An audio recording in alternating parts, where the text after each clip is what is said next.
समस्त को त्राणकर्ता उद्धारकर्ता प्रिय प्रभु जीशुख्रीष्ट नाम नमस्कार धन्यवाद जनावि प्रिय मैंने आपूर्वी आम मैंने माथ्यू लिखित सुसमाचार मार्क लिखित सुसमाचार आम शिखिलु।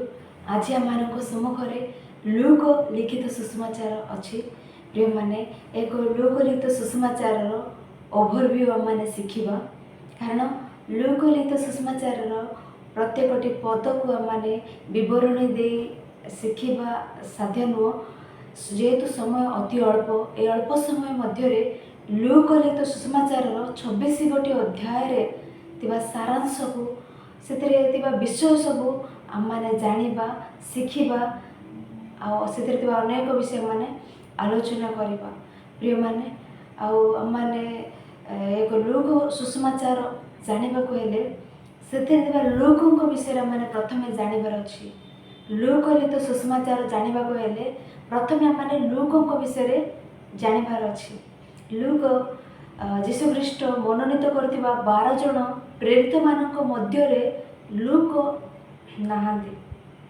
12 जन प्रेरित मानक मध्य लूक नहांती आम पूर्वे शिखिलु 4 जन सुसमाचार लेखक सुसमाचार को 4 जन लेखिले से केवल 2 जन ही ए प्रेरित मानक मध्य थिबे प्रेरित 12 जनक मध्य 2 जन थिबे से माने केउ माने माथ्यू एवं जोहन आ मार्क लूक एमाने प्रेरित मानक मध्य एमानकु देखा जाती ना आ गत सोमवार दिन आमने मार्क लिखित सुसमाचार आलोचना कलु शिखिलु मार्क विषय मार्क सुसमाचार प्रधान विषय से कौन लिखित हुई अच्छी कही मार्क किए कही समस्त विषय माने आलोचना करिलु।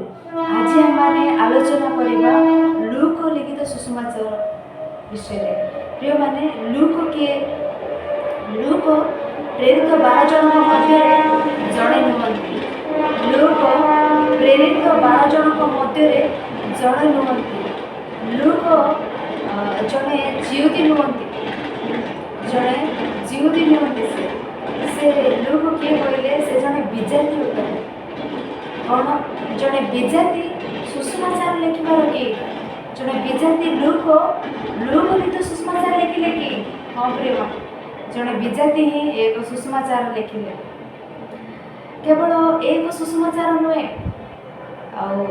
मंडलीर आरंभ मंडलीर विस्तृति विषय अधिक विषय जनाउथबा प्रेरित मानक कार्य विवरण पुस्तक मध्य लूक ही लिखिछन्ति केवल लूक लिखित सुसमाचार नुहे लूक लिखित सुसमाचार 26 गोटी अध्याय प्लस प्रेरित मानक कार्य विवरण पुस्तकर 28 गोटी अध्याय माने मोट 52 गोटी अध्याय अर्थात नूतन नियम रे अधिक समाचार ईश्वर कहा द्वारा लेखाइले कहले जने विजेती होइतिबा लूकों द्वारा लेखाइले लूक लिखित सुसमाचार प्रेरित मानक कार्य विवरणी ए दुईटी विषय ए दुईटी पुस्तक लूक लिखिले बारंबार जड़े विजाती कोई कारण कहबार कारण कौन कहले वर्तमान अधिकांश धर्म विरोधी लोक मैंने अच्छा जो मैंने कि क्रिश्चियन मानक विरोध में वाक्य विरोध में उठा लोक मैंने से माने कहूथवा विषय कौन कहले जीशुख्रीष्ट समस्त निमंते आसी नांती जीशुख्रीष्ट केवल जिउदी मानक निमंते जीशुख्रीष्ट केवल इस्राएली मानक निमंते आसी अछंती बोली कहउथांती जीशुख्रीष्ट समस्त निमंते आसी नांती बोली कहंती आवरी बाइबल रे थिबा वाक्य गुडी को समाज रे देखा जीवा को हबो नाही क्रिश्चियन मानक विरोध रे वाक्य विरोध रे उठिबा लोक अनेक लोक मानकु देखा जाती अनेक लोक दिन दिन को वृद्धि मध्य पाउछन्ते सेमानंकु दृष्टिकोण रखी कहवा विषय कौन कहले ईश्वर जड़े विजाती होइबा लूकों द्वारा लूक लिखित सुसमाचार लिखिले आहरी मंडलीर आरंभ किपरि घटिला मंडलीर विस्तृति किपरि घटिला ए समस्त विषय प्रेरित मानकर कार्य विवरणी से प्रेरित मानक कार्य विवरणी नूतन नियमर मुख्य प्रधान विषय मध्य ईश्वर लूकों द्वारा लेखाइले ଲୁକଙ୍କ ଦ୍ୱାରା ହିଁ ଲେଖାଇଲେ। ଜଣେ ବିଜାତି ତଥାପି ଈଶ୍ୱର ତାଙ୍କ ଦ୍ୱାରା ଲୁକ ଲିଖିତ ସୁସମାଚାର ପ୍ରେରିତମାନଙ୍କ କାର୍ଯ୍ୟର ବିବରଣ ଲେଖାଇଲେ। ଆହୁରି ଲୁକ ସେ କିପରି ଯୀଶୁଙ୍କୁ ସ୍ୱୀକାର କଲେ ଆମମାନେ ଜାଣିନୁ। ଲୁକ କିପରି ଯୀଶୁଙ୍କୁ ସ୍ୱୀକାର କଲେ, ଯୀଶୁଙ୍କୁ ବିଶ୍ୱାସ କଲେ ଆମମାନେ ଜାଣିନାହୁଁ। କିନ୍ତୁ ଏଇ ଲୁକ ପାଉଲଙ୍କ ସହିତ କେଉଁଠାରେ କନେକ୍ଟ ହେଲେ, ଲୁକ ପାଉଲଙ୍କ ସହ କେଉଁଠାରେ କନେକ୍ଟ ହେଲେ ତାହା ମାନେ ଜାଣୁ। ଆଉ ପ୍ରେରିତ ପୁସ୍ତକ 16 ଅଧ୍ୟାୟରେ ପାଉଲଙ୍କ ଦ୍ୱିତୀୟ ଯାତ୍ରାରେ ପାଉଲ ପ୍ରଥମେ ଆସିଆକୁ ଯିବେ ବୋଲି ମନେ କରିବେ, କିନ୍ତୁ ପବିତ୍ର ଆତ୍ମାଙ୍କ ଦ୍ୱାରା ନିବାରିତ ହୋଇ ତ୍ରୋୟାରେ ସେଠାରେ ଏକ ଦର୍ଶନ ଆସିବ। କ'ଣ ସେ ଦର୍ଶନ କହିଲେ? ଆଉ ମାକିଦୋନିଆରୁ ଜଣେ ବ୍ୟକ୍ତି ଆସି ପାଉଲଙ୍କୁ ଉପକାର କରିବା ନିମନ୍ତେ କହିବାର। ମାକିଦୋନିଆରୁ ଜଣେ ଲୋକ ଆସି ଉପକାର କରିବା ନିମନ୍ତେ କହିବାର। ତେଣୁ ପାଉଲ ତ୍ରୋୟାରୁ ମାକିଦୋନିଆର ଫିଲିପ ନଗରରେ ପ୍ରଥମେ ପାଦ ରଖିବାର ଘଟିଲା।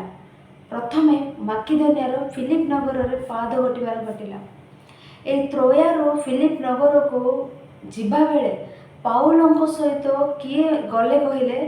ଲୁକ ମଧ୍ୟ ଯିବା ପରି ଆମମାନେ ପଢ଼ିଥାଉ। ପାଉଲଙ୍କ ସହ ତ୍ରୋୟାରୁ ଫିଲିପକୁ ଗଲେ ଲୁକ। କିପରି କହିବା କହିଲେ, ଆମମାନେ ସେ ଅଧ୍ୟାୟରେ ପାଠ କଲାବେଳେ ପାଉଲ କହୁଥିବେ ଆମ୍ଭେମାନେ କହି ପଦ ବ୍ୟବହାର କରୁଥାନ୍ତି। ଆମ୍ଭେମାନେ, ପାଉଲ ନିଜକୁ ଲୁକଙ୍କ ସହିତ ମିଶାଇ ଆମ୍ଭେମାନେ ବୋଲି କହୁଥାନ୍ତି। ତେଣୁ ପାଉଲ ଲୁକ ଉଭୟ ଫିଲିପକୁ ଗଲେ। ସେଠାରେ ଲୁକ ଅନେକ ଦିନ ସେଠାରେ ଫିଲିପରେ ରହିବା ପରି ଆମମାନେ ଦେଖିଥାଉ। ଫିଲିପରେ ସେବା କାର୍ଯ୍ୟ କଲେ ଅନେକ ଦିନ। କେତେ କାଳ ଫିଲିପରେ ସେ ରହିଲେ କହିଲେ? ପାଉଲଙ୍କ ଦ୍ୱିତୀୟ ଯାତ୍ରାରେ ପାଉଲ ଫିଲିପରୁ ଥେସଲୋନିକୁ ଯିବେ। ଥେସଲୋନିକରୁ ସେଠାରେ ବେରେୟାକୁ ଯିବେ। ବେରେୟାରୁ ଏଥେନ୍ସକୁ ଯିବେ। ଏଥେନ୍ସରୁ କରନ୍ଥିକୁ ଯିବେ। କରନ୍ଥିରେ 1.5 year 1.5 ବର୍ଷ ସେଠାରେ ଈଶ୍ୱରଙ୍କ ସେବା କାର୍ଯ୍ୟ କରିବେ। ସେଠାରେ ଆକ୍ୱିଲା ପ୍ରିସ୍କିଲାଙ୍କ ସହିତ ମିଶିକି ସେବା କାର୍ଯ୍ୟ କରିବା ପରେ ଆମମାନେ ଜାଣୁ। ତାପରେ ପୁନର୍ବାର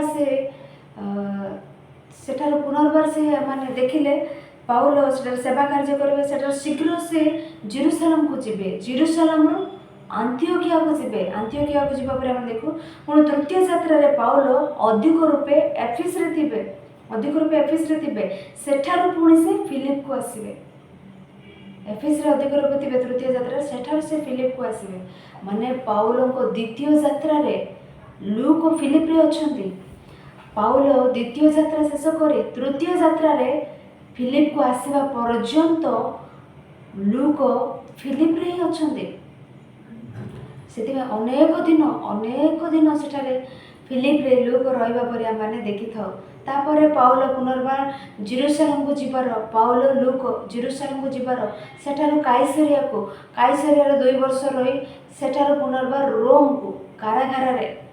ରୋମ କାରାଗାରକୁ ଯିବାର, ସେଠାରେ 2 ବର୍ଷ।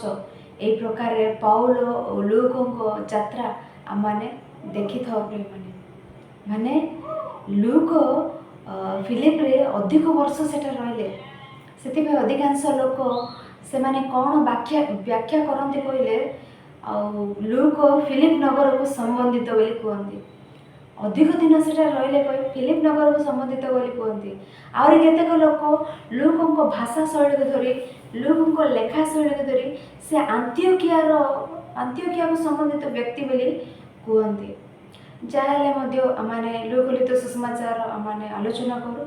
ଲୁକ ଲିଖିତ ସୁସମାଚାରରେ କେଉଁ ସବୁ ବିଷୟ ଅଛି, କାହାକୁ ସେ ଲେଖିଲେ, କ'ଣ ମୁଖ୍ୟ ବିଷୟ, ଏ ସମସ୍ତ ବିଷୟ ଆମମାନେ ଆଲୋଚନା କରିବା। ଆହୁରି ଗୋଟିଏ ବିଷୟ କ'ଣ କହିଲେ, ଲୁକ ପାଉଲଙ୍କ ସହିତ କାରାଗାରରେ ବନ୍ଦୀ ହେଲେ। ଲୁକ ମଧ୍ୟ ପାଉଲଙ୍କ ସହିତ କ୍ଲେଶ ଭୋଗ ବନ୍ଦୀ ଅବସ୍ଥାକୁ ଅନୁଭବ କରିବା ପରି ଆମମାନେ ଦେଖୁ। ତୃତୀୟ ଯାତ୍ରାରେ ପାଉଲ ତୀର୍ଥଯାତ୍ରା ପରେ ଜେରୁସାଲେମରୁ କାଇସରିଆକୁ ଯିବାରୁ ଲୁକ ମଧ୍ୟ ପାଉଲଙ୍କ ସହିତ ଯାଉଛନ୍ତି। ଜେରୁସାଲେମରୁ କାଇସରିଆରେ ରୋମରେ କାରାଗାରରେ ପାଉଲଙ୍କ ସହିତ ଥିବା ଲୋକମାନଙ୍କ ମଧ୍ୟରେ ଲୁକ ମଧ୍ୟ ଜଣେ ଅଛନ୍ତି। ଲୁକ ମଧ୍ୟ ବନ୍ଦୀ ଭାବରେ ପାଉଲଙ୍କ ସହିତ କ୍ଲେଶ ଭୋଗ ମଧ୍ୟ କଲେ ଲୁକ। ସେ ପ୍ରକାର ଆମେ ଦେଖିଥାଉ ଲୁକଙ୍କ ଜୀବନ। ଆଉ ଆମେ ଦେଖିଲେ କଲସ୍ୟ ମଣ୍ଡଳୀର ପତ୍ର 4 ଅଧ୍ୟାୟ 14 ପଦ। କଲସ୍ୟ ମଣ୍ଡଳୀର ପତ୍ର 4 ଅଧ୍ୟାୟ 14 ପଦ। ଆମେ ସମସ୍ତେ ବାଇବେଲ ଖୋଲି ଦେଖୁ। ସେ ଏକ ବିଷୟକୁ ଆମେ ଦେଖିଲେ କଲସ୍ୟ ମଣ୍ଡଳୀର ପତ୍ର 4 ଅଧ୍ୟାୟ 14 ପଦ। ପ୍ରିୟ ବୈଦ୍ୟ ଲୁକ ଓ ଦିମା ତୁମମାନଙ୍କୁ ନମସ୍କାର ଜଣାଉଛନ୍ତି। ପ୍ରିୟ ବୈଦ୍ୟ ଲୁକ ଓ ଦିମା ତୁମମାନଙ୍କୁ ନମସ୍କାର ଜଣାଉଛନ୍ତି। ଏକ କଲସ୍ୟ ପତ୍ରରେ ଆମେ ପଢ଼ୁଛୁ। ଏ କଲସ୍ୟ ପତ୍ର କେତେବେଳେ ଲେଖିଲେ କହିଲେ ରୋମର କାରାଗାରରେ ଥିବା ସମୟରେ ପାଉଲ ଲେଖିଥିବା ପତ୍ର ହେଉଛି କଲସ୍ୟ ମଣ୍ଡଳୀର ପତ୍ର। କଲସ୍ୟ ମଣ୍ଡଳୀର ପତ୍ର କେତେବେଳେ ଲେଖିଲେ ପାଉଲ? ରୋମରେ କାରାଗାରରେ ଥିବା ଅବସ୍ଥାରେ ପାଉଲ କଲସ୍ୟ ମଣ୍ଡଳୀ ଗୁଡ଼ିକୁ ପତ୍ର ଲେଖିଲେ। ସେଥିରେ ଲେଖି ସେ କ'ଣ କହୁଛନ୍ତି? ପ୍ରିୟ ବୈଦ୍ୟ ଲୁକ ଓ ଦିମା ତୁମମାନଙ୍କୁ ନମସ୍କାର ଜଣାଉଛନ୍ତି। ପ୍ରିୟ ବୈଦ୍ୟ ଲୁକ, ପ୍ରିୟ କାହିଁକି ବୈଦ୍ୟ ଲୁକ ନାମକ ଜଣେ ବୈଦ୍ୟ ବି ଲେଖିଥାଇ ପାରନ୍ତି। ପ୍ରିୟ ବୈଦ୍ୟ ଲୁକ ଲେଖିଲେ କାହିଁକି? ପ୍ରିୟ କହି ବ୍ୟବହାର କଲେ ମାନେ ଲୁକଙ୍କ ପ୍ରତି ପାଉଲଙ୍କର ଥିବା ସ୍ନେହ ମମତା, ପାଉଲଙ୍କର ଲୁକଙ୍କ ପ୍ରତି ଥିବା ଅଭିମାନ ଆମମାନଙ୍କୁ ଜଣାପଡ଼ୁଛି। ଆମ୍ଭେମାନେ ମଧ୍ୟ ପ୍ରିୟ କହି କେତେବେଳେ କହିଥାଉ? ସବୁବେଳେ ସମସ୍ତଙ୍କୁ ଆମେ ପ୍ରିୟ ବୋଲି କହିଥାଉ କି? ସମସ୍ତଙ୍କୁ ଆମେ ପ୍ରିୟ କହିନଥାଉ। ଡିଅର ବୋଲି କେତେବେଳେ ଆମେ କହିଥାଉ? ଡିଅର କହି ପ୍ରିୟ କହି କେତେବେଳେ ଆମେ କହିଥାଉ? ସବୁବେଳେ ସମସ୍ତଙ୍କୁ କହିନଥାଉ। ସ୍ୱର୍ଗ ରାଜ୍ୟରେ ପିତା, ସ୍ୱର୍ଗସ୍ଥ ପିତା ଯୀଶୁଖ୍ରୀଷ୍ଟ ଏ ଜଗତକୁ ଆସି ବାପ୍ତିସ୍ମ ନେଇବା ସମୟରେ ଆକାଶ ଉନ୍ମୁକ୍ତ ହେଲା। ଆକାଶର ଏକ ବାଣୀ ଶୁଣାଗଲା। କ'ଣ ସେ ବାଣୀ? ଏ ଆମର ପ୍ରିୟ ପୁତ୍ର, ଏହାଙ୍କଠାରେ ଆମର ପରମ ସନ୍ତୋଷ। ଏ ଆମର ପ୍ରିୟ ପୁତ୍ର, ଏହାଙ୍କଠାରେ ଆମର ପରମ ସନ୍ତୋଷ କହିଲେ। ସ୍ୱର୍ଗସ୍ଥ ପିତା, ପରମ ପିତା ପ୍ରଭୁ ଯୀଶୁଖ୍ରୀଷ୍ଟଙ୍କ ବିଷୟରେ କହୁଛନ୍ତି କ'ଣ? ଏ ଆମର ପ୍ରିୟ ପୁତ୍ର, ଏ ଆମର ପ୍ରିୟ ପୁତ୍ର। ସେହିପରି ଭାବରେ ପାଉଲ ଲୁକଙ୍କ ବିଷୟରେ କହୁଛନ୍ତି କ'ଣ?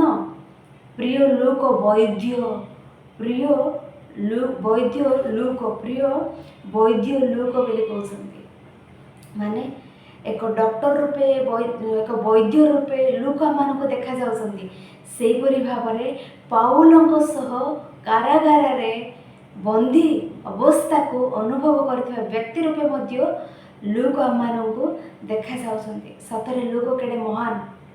ଜଣେ ଡକ୍ଟର ରୂପେ ପାଉଲଙ୍କ ସହ ସେବା କାର୍ଯ୍ୟରେ ଭ୍ରମଣ କରିବାର ଜଣେ ଡକ୍ଟର, ସେ ପ୍ରକାରେ ପାଉଲଙ୍କ କ୍ଲେଶ ଭୋଗରେ, ପାଉଲଙ୍କ ବନ୍ଦୀ ଅବସ୍ଥାରେ ତାଙ୍କ ସହ ମଧ୍ୟ ରହିବାର ବ୍ୟକ୍ତି ରୂପେ ଲୁକ ଆମମାନଙ୍କୁ ଦେଖାଯାଉଛନ୍ତି।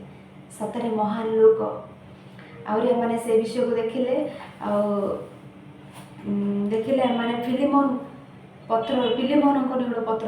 ପତ୍ରରେ ମଧ୍ୟ ଆମେ ଦେଖିଥାଉ। ଫିଲିମୋନ କିଏ କହିଲେ? ଫିଲିମୋନଙ୍କ ପତ୍ର ବିଷୟରେ ମାନେ ଆଲୋଚନା କଲେ। କଲସ୍ୟ ପତ୍ର, ଫିଲିମୋନ ପତ୍ର ଏକା ସମୟରେ ଲିଖିତ ହୋଇଥିବା ପତ୍ର ଗୁଡ଼ିକ, ଏକା ସମୟରେ ପଠାଇ ଦିଆଯାଇଥିବା ପତ୍ର ଗୁଡ଼ିକ। କଲସ୍ୟ ପତ୍ର, ଫିଲିମୋନ ପତ୍ର। ପାଉଲ ରୋମରେ କାରାଗାର ଅବସ୍ଥାରେ ଥିଲାବେଳେ ହିଁ କଲସ୍ୟ ପତ୍ର, ଫିଲିମୋନ ପତ୍ର ଲେଖିଛନ୍ତି। ଫିଲିମୋନ କିଏ କହିଲେ? ଫିଲିମୋନ କଲସ୍ୟ ମଣ୍ଡଳର ସମ୍ବନ୍ଧିତ, କଲସ୍ୟ ମଣ୍ଡଳୀକୁ ସମ୍ବନ୍ଧିତ। ଏକ ଫିଲିମୋନଙ୍କ ଗୃହରେ ହିଁ କଲସ୍ୟ ମଣ୍ଡଳୀ ଏକତ୍ରିତ ହେବାର, ଫିଲିମୋନଙ୍କ ଗୃହରେ ହିଁ କଲସ୍ୟ ମଣ୍ଡଳୀ ରହିବା ପରେ ଆମେ ଜାଣୁ। ତେଣୁ ଏକ ଫିଲିମୋନ ପତ୍ରରେ ଆମେ ଦେଖିଲେ ଫିଲିମୋନଙ୍କ ନିକଟକୁ ପତ୍ର 1 ଅଧ୍ୟାୟ 23 ପଦ ଆମେ ଦେଖୁ। ଫିଲିମୋନଙ୍କ ନିକଟକୁ ପତ୍ର 1 ଅଧ୍ୟାୟ 23 ପଦ। ଫିଲିମୋନଙ୍କ ନିକଟକୁ ପତ୍ର 1 ଅଧ୍ୟାୟ 23 ପଦ ଆମେ ଦେଖିଲେ, ଖ୍ରୀଷ୍ଟ ଯୀଶୁଙ୍କ ହେତୁ ମୋର ସହବନ୍ଦୀ ଏପାଫ୍ରା ଏବଂ ମୋର ସହକର୍ମୀମାନେ ଯେ ମାର୍କ, ଆରିସ୍ତାର୍କ, ଦିମା ଓ ଲୁକ ତୁମମାନଙ୍କୁ ନମସ୍କାର ଜଣାଉଅଛନ୍ତି। 23 ପଦରେ କ'ଣ କହୁଛନ୍ତି? ମୋର ସହକର୍ମୀ, ମୋର ସହବନ୍ଦୀ ଏପାଫ୍ରା ଏବଂ ମୋର ସହକର୍ମୀ ମାନେ ଯେ ମାର୍କ, ଆରିସ୍ତାର୍କ, ଦିମା, ଲୁକ ତୁମମାନଙ୍କୁ ନମସ୍କାର ଜଣାଉଅଛନ୍ତି ବୋଲି କହୁଛନ୍ତି। କହିଲେ ପାଉଲଙ୍କ ସହ ବନ୍ଦୀ ଭାବରେ ଥିବା ପରି ଲୁକ ଆମମାନଙ୍କୁ ଦେଖାଯାଉଛନ୍ତି।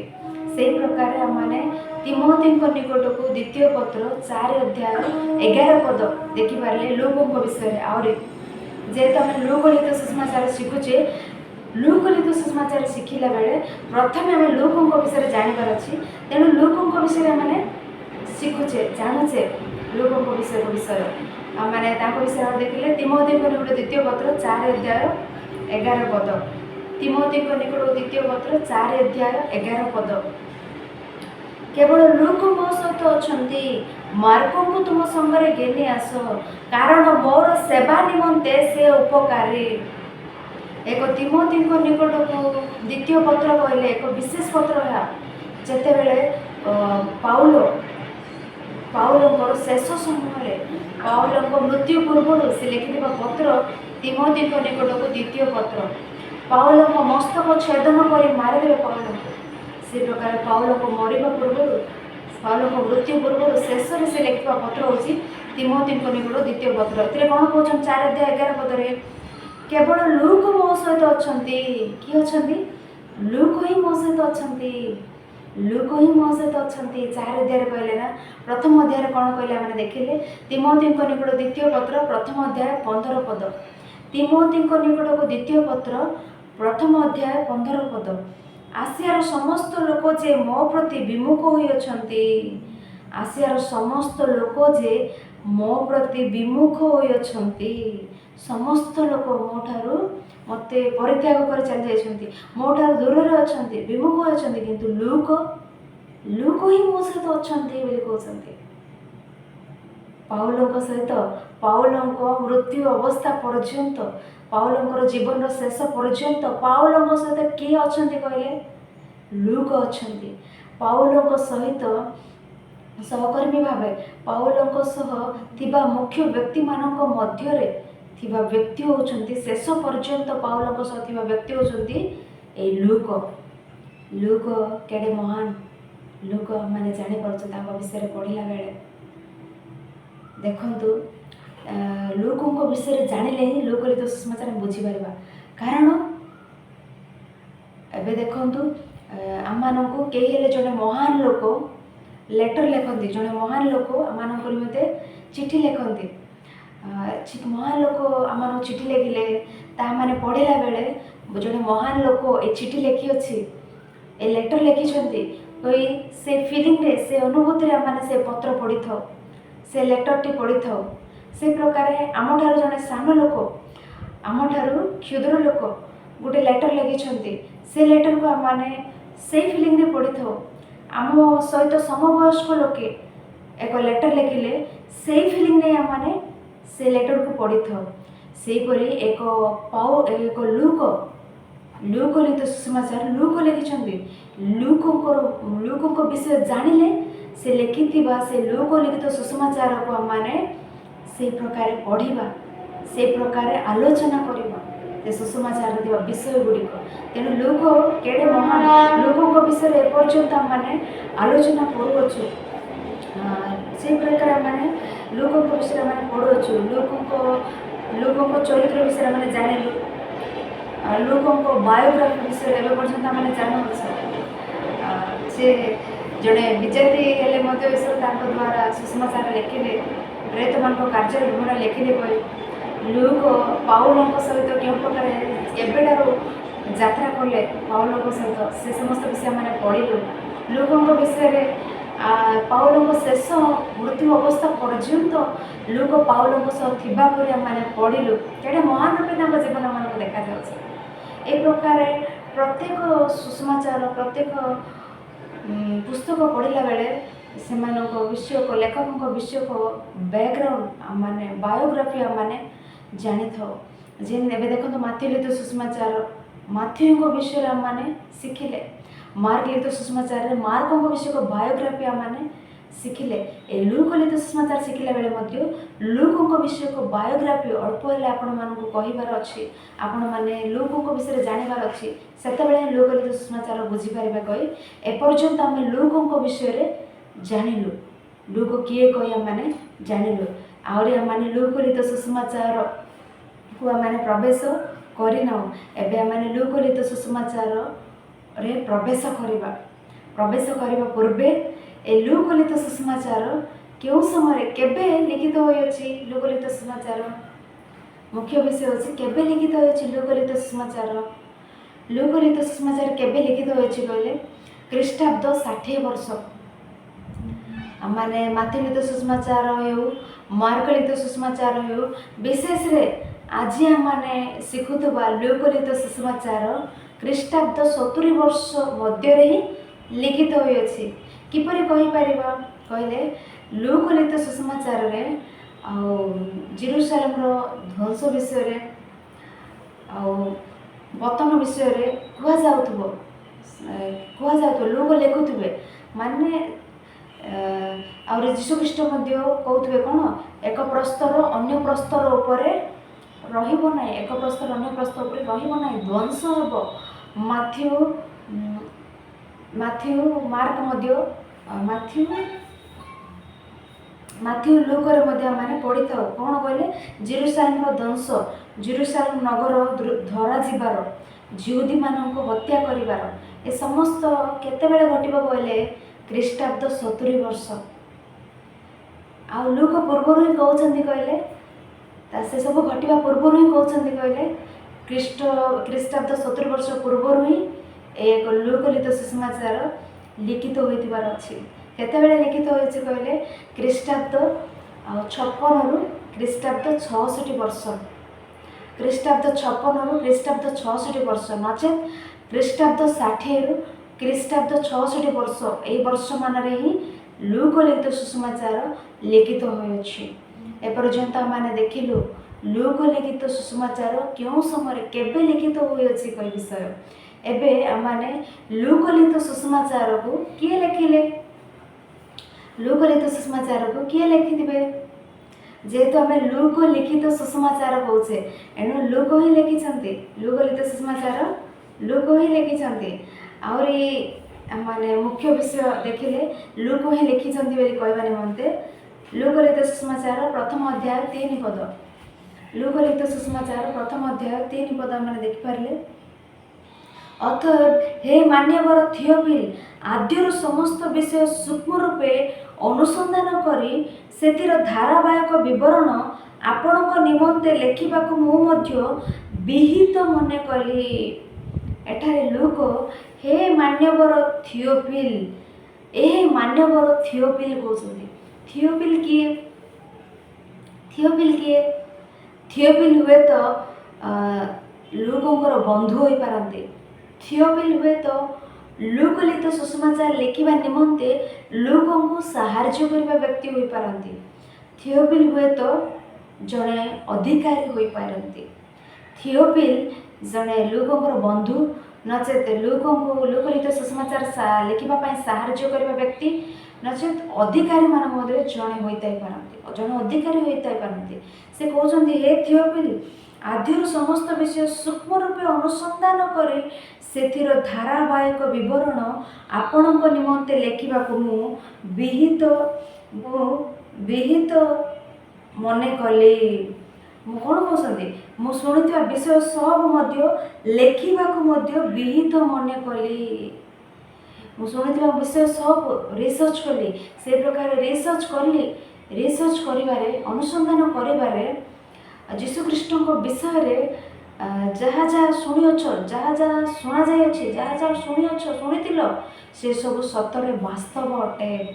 ଯୀଶୁଖ୍ରୀଷ୍ଟଙ୍କ ବିଷୟରେ ଯୀଶୁଖ୍ରୀଷ୍ଟଙ୍କ ଜନ୍ମ ବିଷୟରେ ହେଉ, ଯୀଶୁଖ୍ରୀଷ୍ଟଙ୍କ ମରଣ ବିଷୟରେ ହେଉ, ଯୀଶୁଖ୍ରୀଷ୍ଟଙ୍କ ସମାଧି, ଯୀଶୁଖ୍ରୀଷ୍ଟଙ୍କ ପୁନରୁତ୍ଥାନ, ଯୀଶୁଖ୍ରୀଷ୍ଟଙ୍କ ଜୀବନରେ ଯାହା ଯାହା ଶୁଣିଥିଲେ, ଯାହା ଯାହା ଜାଣିଥିଲୁ, ସେ ସମସ୍ତ ବିଷୟ ପ୍ରକୃତରେ ବାସ୍ତବ ବିଷୟ ଅଟେ କହି ଅତି ସୂକ୍ଷ୍ମ ରୂପେ ଅନୁସନ୍ଧାନ କରି ସେଥିର ଧାରାବାହିକ ବିବରଣ, ଅତି ସୂକ୍ଷ୍ମ ରୂପେ ଅନୁସନ୍ଧାନ କରୁଥିବା ବ୍ୟକ୍ତି ଲୁକ ଆମମାନଙ୍କୁ ଦେଖାଯାଉଛନ୍ତି।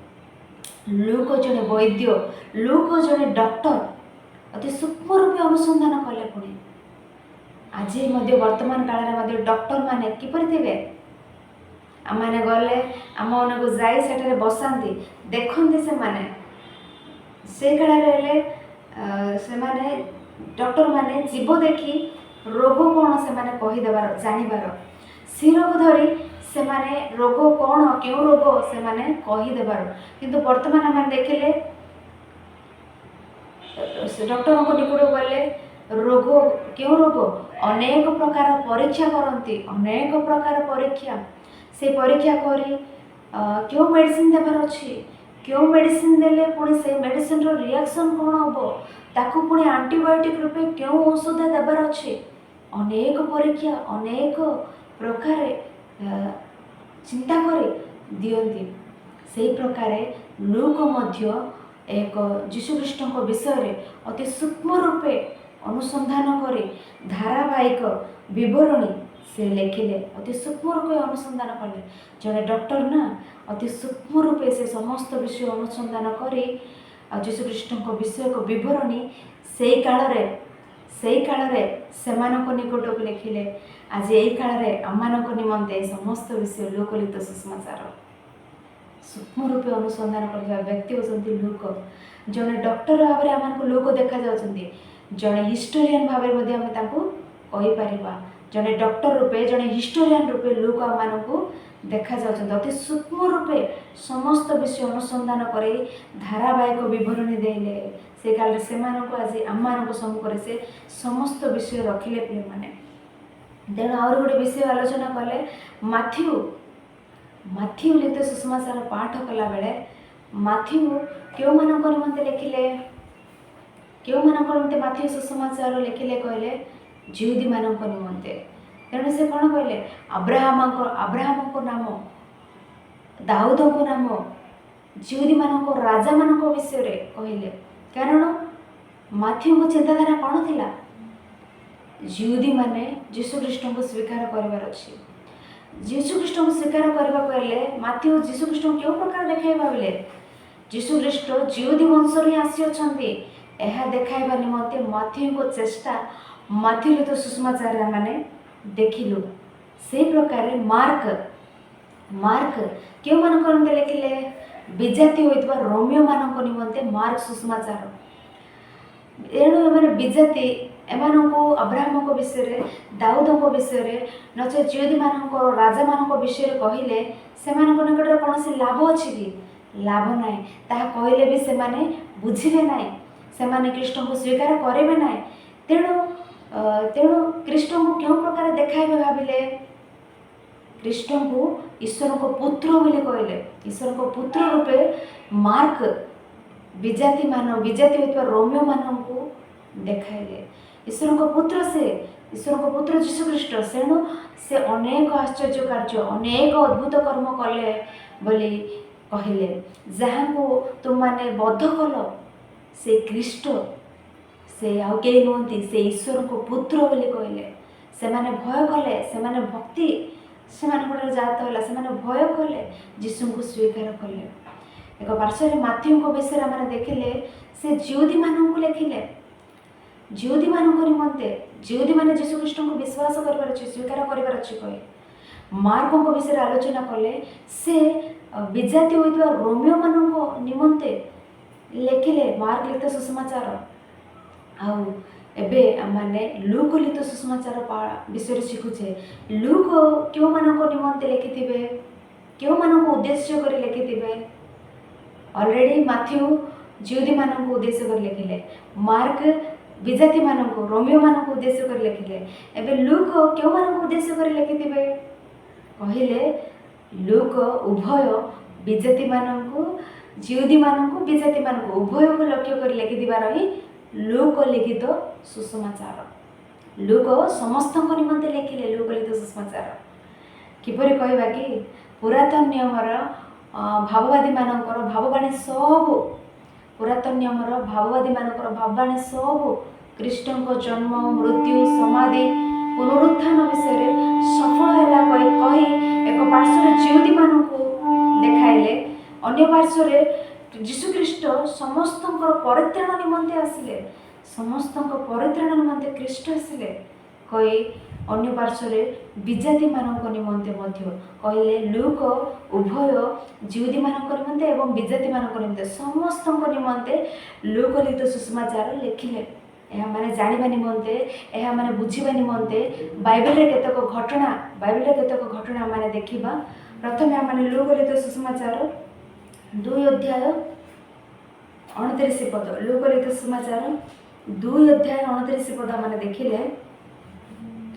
ଲୁକ ଲିଖିତ ସୁସମାଚାର 2 ଅଧ୍ୟାୟ 29 ପଦ। ହେ ପ୍ରଭୁ, ଏବେ ତୁମେ ଆପଣା ବାକ୍ୟ ଅନୁସାରେ ନିଜ ଦାସକୁ ଶାନ୍ତିରେ ପ୍ରସ୍ଥାନ କରିବାକୁ ଦେଉଛ, କାରଣ ମୋର ନେତ୍ର ତୁମର ପରିତ୍ରାଣ ଦେଖିଅଛି, ଯାହା ତୁମେ ସମସ୍ତ ଲୋକଙ୍କ ସମ୍ମୁଖରେ ପ୍ରସ୍ତୁତ କରି ବିଜାତିମାନଙ୍କ ପ୍ରତି ସତ୍ୟ ପ୍ରକାଶକ ଜ୍ୟୋତି, ପୁଣି ତୁମ ଲୋକ ଇସ୍ରାଏଲର ଗୌରବ ସ୍ୱରୂପ କରିଅଛ। ଏଠାରେ ସିମିଓନ ନାମକ ଜଣେ ଧାର୍ମିକ ଭକ୍ତ ଲୋକଙ୍କ ମୁଖରୁ ନିର୍ଗତ ହେଉଥିବା ବାକ୍ୟ କ'ଣ? ସେ ବାକ୍ୟ କହିଲେ, କାରଣ ମୋର ନେତ୍ର ତୁମର ପରିତ୍ରାଣ ଦେଖିଅଛି, ଯାହା ତୁମେ ସମସ୍ତ ଲୋକଙ୍କ ସମ୍ମୁଖରେ ପ୍ରସ୍ତୁତ କରି, ତୁମେ ସମସ୍ତ ଲୋକଙ୍କ ନିମନ୍ତେ ପ୍ରସ୍ତୁତ କରିଅଛ ପରିତ୍ରାଣ ସମସ୍ତ ଲୋକଙ୍କ ନିମନ୍ତେ ପ୍ରସ୍ତୁତ କରିଅଛ। ପରିତ୍ରାଣ କେବଳ ଜିହୁଦୀମାନଙ୍କ ପାଇଁ ନୁହେଁ, ପରିତ୍ରାଣ କେବଳ ବିଜାତିମାନଙ୍କ ପାଇଁ ନୁହେଁ।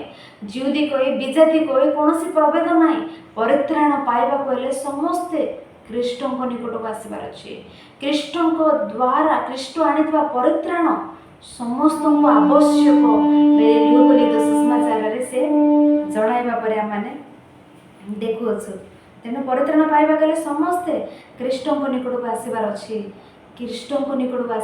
ଏହା ଲୁକ ଲିଖିତ ସୁସମାଚାର ସାରାଂଶ ଅଟେ।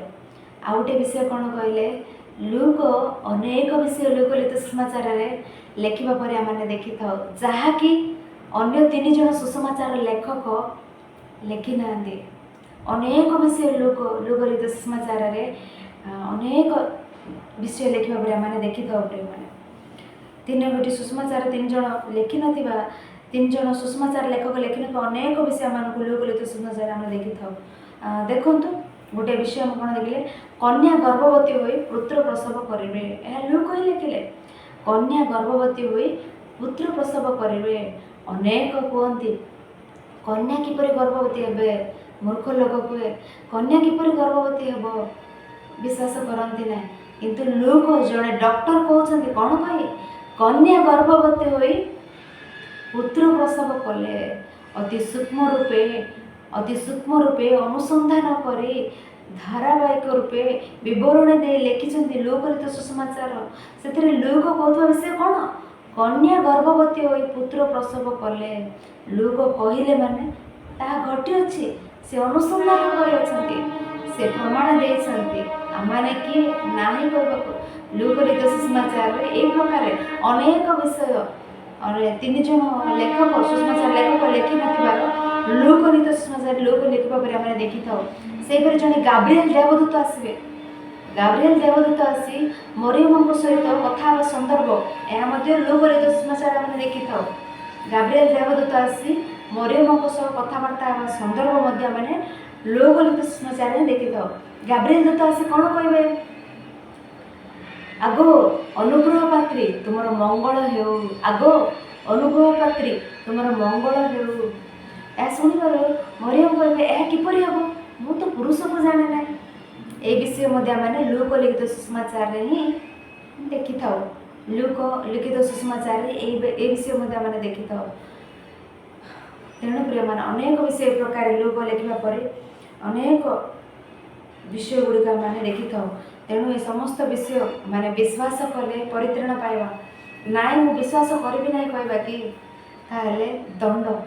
ବିଶ୍ୱାସ କଲେ ପରିତ୍ରାଣ, ବିଶ୍ୱାସ ନ କଲେ ଦଣ୍ଡ। ଜଣେ ଡକ୍ଟର ହିଁ କହୁଛନ୍ତି, ଡକ୍ଟର ହିଁ ଅତି ସୂକ୍ଷ୍ମ ରୂପେ ଅନୁସନ୍ଧାନ କରି ଲେଖିଥିବା ବିଷୟ ଗୁଡ଼ିକ ସେ ହିଁ କହିଲା ବେଳେ ଆମମାନେ ବିଶ୍ୱାସ କଲେ ଆମମାନଙ୍କ ପାଇଁ ପରିତ୍ରାଣ, ବିଶ୍ୱାସ ନ କଲେ ଦଣ୍ଡ। ତାହା କହି ବାଧ୍ୟବାଧକତାରେ ବିଶ୍ୱାସ କରିବାକୁ ହେବ ସେ ପ୍ରକାରେ କୁହାଯାଉ ନାହିଁ। ବାଧ୍ୟବାଧକତାରେ ଖ୍ରୀଷ୍ଟଙ୍କୁ ବିଶ୍ୱାସ କର ବୋଲି କେହି ହେଲେ ବି କହିବେ ନାହିଁ। ଏବେ ଦେଖନ୍ତୁ, କୌଣସି ଏକ ଉପଦେଶ ଦିଆଯିବ, ए उपदेश शुण, ए उपदेश मनोयोगी हुआ, तुमको मंगल। उपदेश अमनोयोगी हेले, उपदेश अमनोयोगी हेले अमंगल घटिब। से प्रकार विश्वास कले परित्राण, अविश्वास हेले, विश्वास न कले दंड।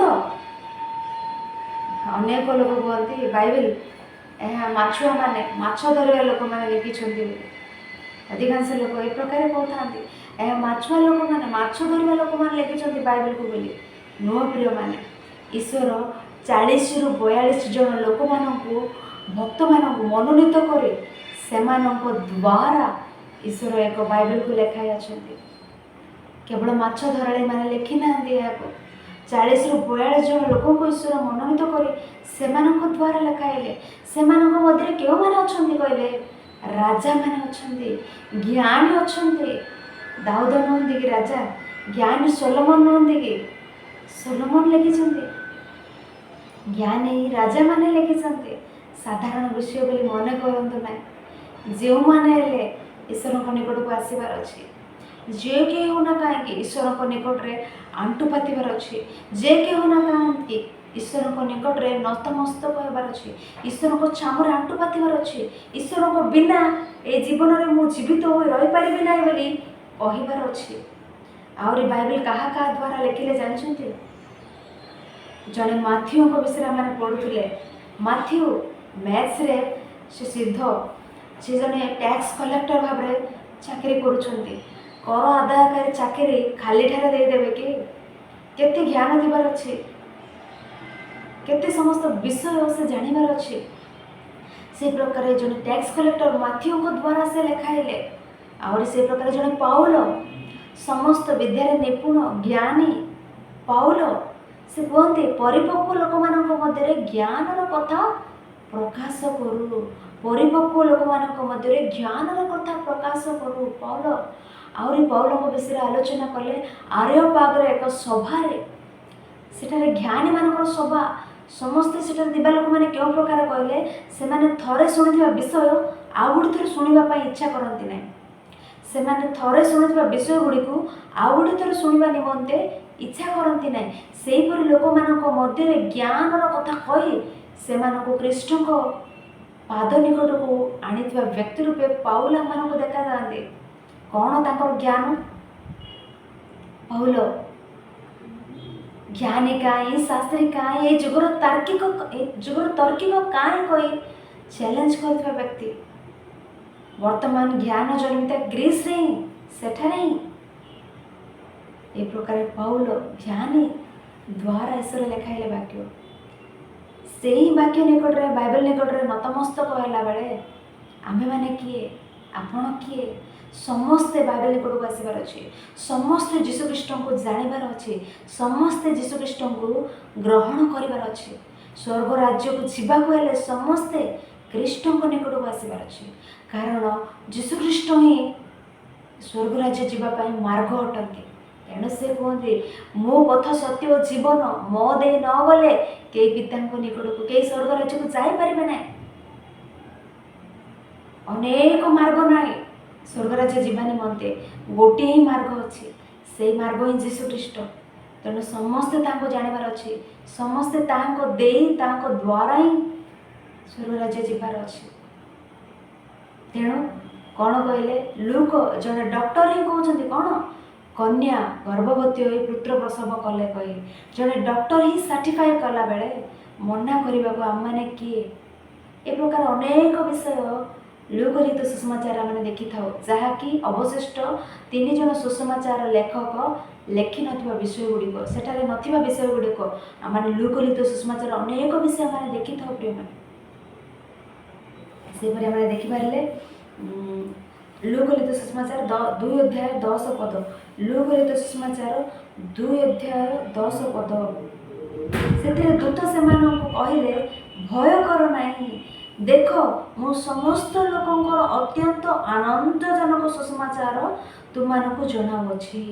दूत दूत मेषपालक मानक कहते कौन भय कर ना, मु समस्त लोकंकर अत्यंत आनंदजनक सुसमाचार तुमको जनाऊँगी। समस्त लोकंकर समस्त लोकंर आनंदजनक विषय समस्त लोकंर निमंते बोली एठारे कहउछन्ति प्रिय माने तेणु एक समस्त लोकंर निमंते केवल इस्राएल मानकु केवल जिहुदी मानकु निमंते नुहे तेणु जीशु ख्रीष्ट द्वारा आसवा परित्राण समस्त निमंते बोली आमने जानिबार अछि। यह ही लुक सुषमाचार प्रधान विषय जीशु द्वारा आसवा परित्राण समस्त निमंते केवल गोटे गोष्ठी निमंते दुई गोष्ठी निमंते नुहे समस्त निमंते जीशु ख्रीष्ट द्वारा आसवा परित्राण मैंने बुझीपार। एक विषय कौन कहले माथ्यू जिहुदी मानू उद्देश्य कर लिखिले मार्क विजाति माने होइतबा रोमियो मानक उद्देश्य कर लिखिले किंतु लुक समस्त उद्देश्य लिखिले परित्राण समस्त निमंते लुक लिखित सुसमाचार मध्य समस्त निमंते कह माने स्मरण रखिबार अछि। ये समस्त लुक कथा हेले आउरी आमे देखिले लुक लिखित सुसमाचार रे मेन कैरेक्टर्स मुख्य भूमिका रे दिबा लोक माननको आमे आलोचना करिबा। लुक लिखित सुसमाचार रे मेन कैरेक्टर्स एबे देखंतु गोटे सिनेमा रे आरंभ रे गोटे 2 घंटा 3 घंटा सिनेमा रे आरंभ रे से सिनेमा रे जो माने अभिनय करथिबे गोटे 2 घंटा 3 घंटा निमंते सेमानकर नाम आरंभ रे लेखा होतवारा माने देखि थाउ सिनेमा रे ताहा सेमाने केवल 2 घंटा 3 घंटा अभिनय करे पुनः निज निज घर को चली जाते निज निज भूमिका अभिनय करते निज निज भूमिका रुहति किंतु यह ओरिजिनल लुक लिखित सुसमाचार ओरिजिनल रे सेमाने केवल परदा ऊपर घंटा 2 घंटा देखा जाए आतापरा देखा जाती नहीं किंतु यह ओरिजिनल कैरेक्टर्स लुक लिखित सुसमाचार आम देखिले जो मरियम को विषय में देखी था से प्रथम जीशु ख्रीष्ट विषय में देखी था कारण लुक लिखित समस्त विषय ख्रीष्ट सहित जड़ित तेणु ए मेन मुख्य भूमिका मैंने ख्रीष्ट को देखी था तापर मरियम को देखी था मरियम विषय अधिक रूपे आम लुक लिखित सुसमाचार रे पाठ कर लुक लिखित सुसमाचार रे मरियम विषय अधिक रूपे आम पढ़ी था मैंने किंतु जोसेफ विषय रे अल्प जोसेफ विषय माथ्यू लिखित सुसमाचार अधिक रूपे आम पाठ कर माने एक लुक लिखित सुसमाचार रे ख्रीष्ट मान देखा जाती मरियम जोसेफ देखा जाती सेपरी जिकरियो एलिजाबेथ देखा जाती सेपरी बाप्तिजक जोहन सेपरी एठारे जीशु ख्रीष्ट मनोनीत करथिबा 12 जन शिष्य सेपरी जिहुदी माने शास्त्री पड़ोसी माने आमानको देखा जाती सेपरी अधिकारी माने ऑफिशियल्स हेरोद हुंतु जने फिलात हुंतु आमाने देखि थाउ ए लुक लिखित सुसमाचार रे आउरी शेष रे क्रूस निकट रे चोर माने आमाने देखि थाउ लुक लिखित सुसमाचार रे मेन कैरेक्टर्स क्यों माने आमाने देखिलु एबे एक लुक लिखित सुसमाचार क्यों स्थान रे घटिला क्यों स्थान रे लुक लिखित सुसमाचार घटिला क्यों स्थान रे कहले मुख्यतः 4 गोटी स्थान रे घटितिबा विषय 4 गोटी स्थान रे लुक लिखित सुसमाचार घटी अछि क्यों क्यों स्थान रे कहले प्रथमे बेथलेम तापर जेरूशलेम गालिलियो गिन्नेसरत बेथलेम जेरूशलेम गालिलियो गिन्नेसरत ए 4 गोटी स्थान रे घटितिबा लुक लिखित सुसमाचार ए 4 गोटी स्थान रे घटी अछि 4 गोटी स्थान को माने मन रखियार अछि एबे पर्यंत ए लुक लिखित सुसमाचार रे मुख्य व्यक्ति मानकर नाम आमने जानिलु से प्रकार मुख्य स्थान क्यों स्थान रे लुक लिखित सुसमाचार घटी अछि से स्थान गुडी विषय में आमने कथा हेलु एबे लुक लिखित सुसमाचार क्यों मानकर निमंते कहि मध्ये आमने कथा हेलु विजाति मानक निमंते जिहुदी मानक निमंते उभयक निमंते कहि आमने कथा हेलु एक लुक लिखित सुसमाचार रे जीशु ख्रीष्ट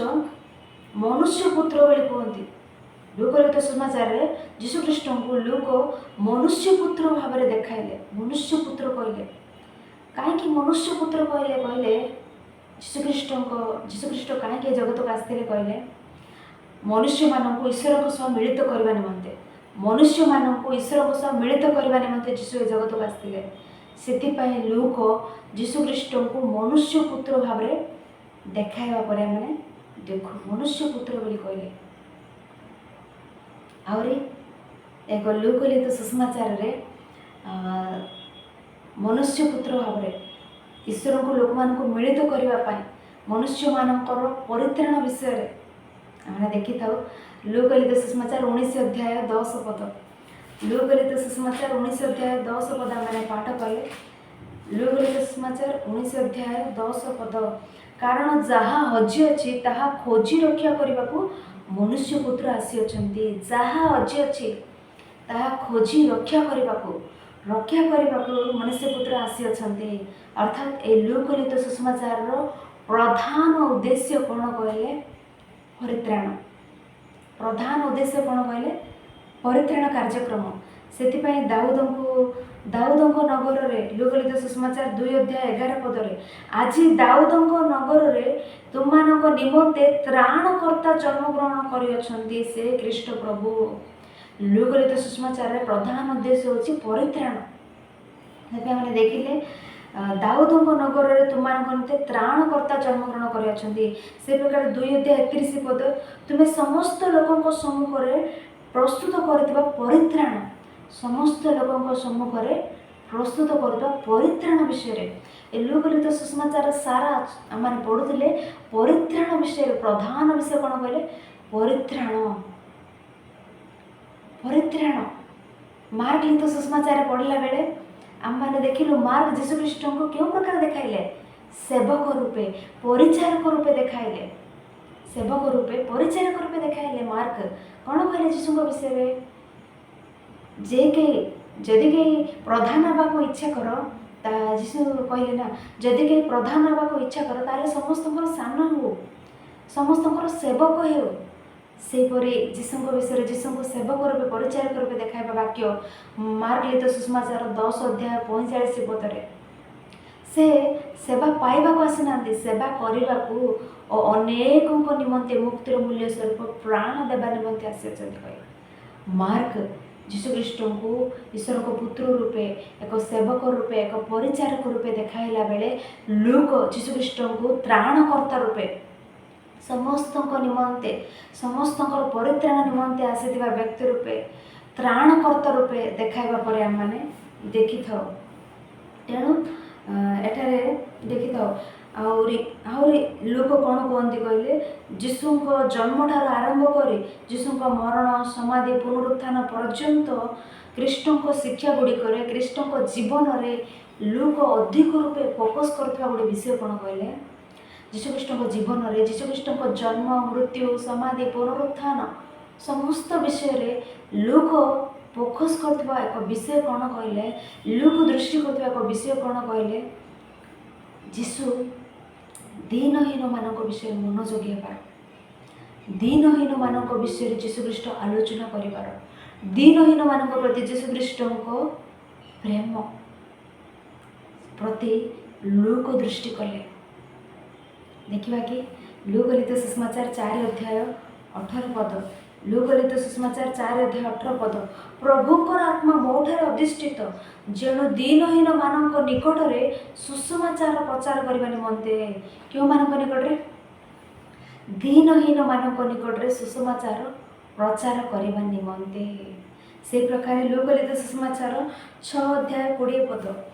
लूकलित सुसमाचार 6 अध्याय 20 पद से समय से अपना शिष्य मानक प्रति दृष्टिपात कर कहले दीनहीन जे तुमने धन्य कारण ईश्वर को राज्य तुम मानकर दीनहीन जे तुमने धन्य कहते दीनहीन जे तुमने धन्य कहीं दीनहीन मान विषय कथा होती कहीं जीशुख्रीष्ट दीनहीन मान विषय कथा होती से काल परिस्थिति आम जानू से काल एक रीति एक विषय से देखू कौन कहले छुआ अछुआ भेद आम देखी था से काल से आम देखिले सम्मेलनीय स्त्री विषय सम्मेलनीय मान पानी पीवाई जिउदी मैंने इच्छा करुनते से प्रकार परिस्थिति से प्रकार छुआ अछुआ भेद से स्थान से काल आम देखू। तेणु सम्मेलन स्त्री जीशुख्रीष्ट से संभाषण में सम्मेलन स्त्री कौन कह आपण जिउदी आम समरिया देखो से वाक्य मैंने देखिले जोहन लिखित सुसमाचार 4 अध्याय 9 पद जोहन लिखित सुसमाचार 4 अध्याय 9 पद मैंने देखिले ସେଥିରେ ସମୀରଣ ସ୍ତ୍ରୀ ତାଙ୍କୁ କହିଲା, ଆପଣ ଜଣେ ଜିଉଦୀ ହୋଇ କିପରି ସମୀରଣୀୟ ସ୍ତ୍ରୀ ଯେ ମୋ ହାତରୁ ପିଇବାକୁ ମାଗୁଅଛନ୍ତି। ମାନେ ପାଣି ମଧ୍ୟ ସମୀରଣୀୟମାନେ ଦେଲେ ଜିଉଦୀମାନେ ପିଇବେନି, କାରଣ ସମୀରଣୀୟମାନଙ୍କ ସହିତ ଜିଉଦୀମାନଙ୍କର ବ୍ୟବହାର ନାହିଁ। ସମୀରଣୀୟମାନଙ୍କ ସହିତ ଜିଉଦୀମାନଙ୍କର ବ୍ୟବହାର ନାହିଁ। ସେଥିପାଇଁ ଯୀଶୁଖ୍ରୀଷ୍ଟ କରଗ୍ରାହୀମାନଙ୍କ ସହିତ ଭୋଜନ କଲାବେଳେ, କରଗ୍ରାହୀମାନଙ୍କ ସହିତ ଭୋଜନ ବସିଲା ବେଳେ ଏମାନେ ବଚସା କରୁଥିବେ, ଏ କରଗ୍ରାହୀ ପାପୀମାନଙ୍କ ସହିତ ଭୋଜନ କରୁଛନ୍ତି ବୋଲି କରୁଥିବେ ନା। ମାନେ ସେଇ କାଳରେ କେଡ଼େ ଅଛୁଆଁ ରୂପେ ବେଦ ଏମାନେ ରଖିଛନ୍ତି। ତେଣୁ ଏଠାରେ ଲୋକଙ୍କ ଦୃଷ୍ଟି ଯୀଶୁଖ୍ରୀଷ୍ଟଙ୍କ ଶିକ୍ଷାରେ ସେ କେଉଁ ବିଷୟ ପ୍ରତି ଅଧିକ କନସେନ୍ଟ୍ରେଟ୍ କରୁଛନ୍ତି, କେଉଁ ବିଷୟ ପ୍ରତି ସେ ଅଧିକ ଲକ୍ଷ୍ୟ କରୁଅଛନ୍ତି। ଯୀଶୁଙ୍କ ଜୀବନରେ, ଯୀଶୁଙ୍କ ଶିକ୍ଷାରେ ଲୋକ ଦେଖୁଅଛନ୍ତି ସେ ଦିନହୀନମାନଙ୍କ ପ୍ରତି କିପରି ବ୍ୟବହାର କରୁଛନ୍ତି, ଦିନହୀନମାନଙ୍କ ପ୍ରତି କିପରି ବ୍ୟବହାର କରୁଛନ୍ତି। ଚାପି ଦିଆଯାଇଥିବା, ତୃଚ୍ଛୀକୃତ ହେଉଥିବା ଲୋକମାନଙ୍କ ପ୍ରତି ଯୀଶୁଖ୍ରୀଷ୍ଟ କେଉଁ ପ୍ରକାର ବ୍ୟବହାର କରୁଛନ୍ତି ତାହା ଲୋକ ଦେଖୁଛନ୍ତି, ଲୋକ ଲେଖୁଛନ୍ତି। ଦିନହୀନ ଯେ ତୁମମାନେ ଧନ୍ୟ। 6:20 ଲୁକଲିତ ସୁସମାଚାର 6:20 ମାନେ ଦେଖିଲେ ଏଠାରେ କହୁଛନ୍ତି ଦିନହୀନ ଯେ ତୁମମାନେ ଧନ୍ୟ, କାରଣ ଈଶ୍ୱରଙ୍କ ରାଜ୍ୟ ତୁମମାନଙ୍କର। ଯୀଶୁଖ୍ରୀଷ୍ଟ କହୁଛନ୍ତି ଦିନହୀନ ତୁମମାନେ ଧନ୍ୟ। ଈଶ୍ୱରଙ୍କ ଠାରେ ମୁଖାପେକ୍ଷା ନାହିଁ, ମୋ ଠାରେ ମଧ୍ୟ ମୁଖାପେକ୍ଷା ନାହିଁ। ଦିନହୀନ ଯେ ତୁମମାନେ ଧନ୍ୟ, ଦିନହୀନମାନଙ୍କ ସହିତ ମୁଁ ରହିବି ବୋଲି କହୁଛନ୍ତି ଯୀଶୁଖ୍ରୀଷ୍ଟ। ଆହୁରି ଆମେ ଦେଖିଲେ ଲୁକଲିତ ସୁସମାଚାର 12:33 ଲୁକଲିତ ସୁସମାଚାର 12:33 ଯେଉଁମାନଙ୍କର ଅଛି ସେମାନଙ୍କୁ କହୁଥିବା ବିଷୟ, ତୁମମାନେ ଦିନହୀନମାନଙ୍କ ବିଷୟରେ, ତୁମମାନଙ୍କର ଯାହା ଅଛି ତାହା ବିକ୍ରୟ କରି ଦାନ କର। ଯେଉଁମାନଙ୍କର ଅଛି ସେମାନଙ୍କୁ କହୁଛନ୍ତି ତୁମର ଯାହା ଅଛି ତାହା ବିକ୍ରୟ କରି ଦାନ କର। ଦିନହୀନମାନଙ୍କ ଦୃଷ୍ଟି କରି କହୁଥିବା ବାକ୍ୟଟା। ତେଣୁ ଆମେ ମାର୍କଲିତ ସୁସମାଚାରରେ ପଢ଼ିଥାଉ, ଜଣେ ବ୍ୟକ୍ତି ଦୌଡ଼ି ଆସି କହୁଛନ୍ତି, ଗୁରୁ ଅନନ୍ତ ଜୀବନର ଅଧିକାରୀ ହେବାକୁ ହେଲେ ମୁଁ କ'ଣ କରିବାର ଅଛି?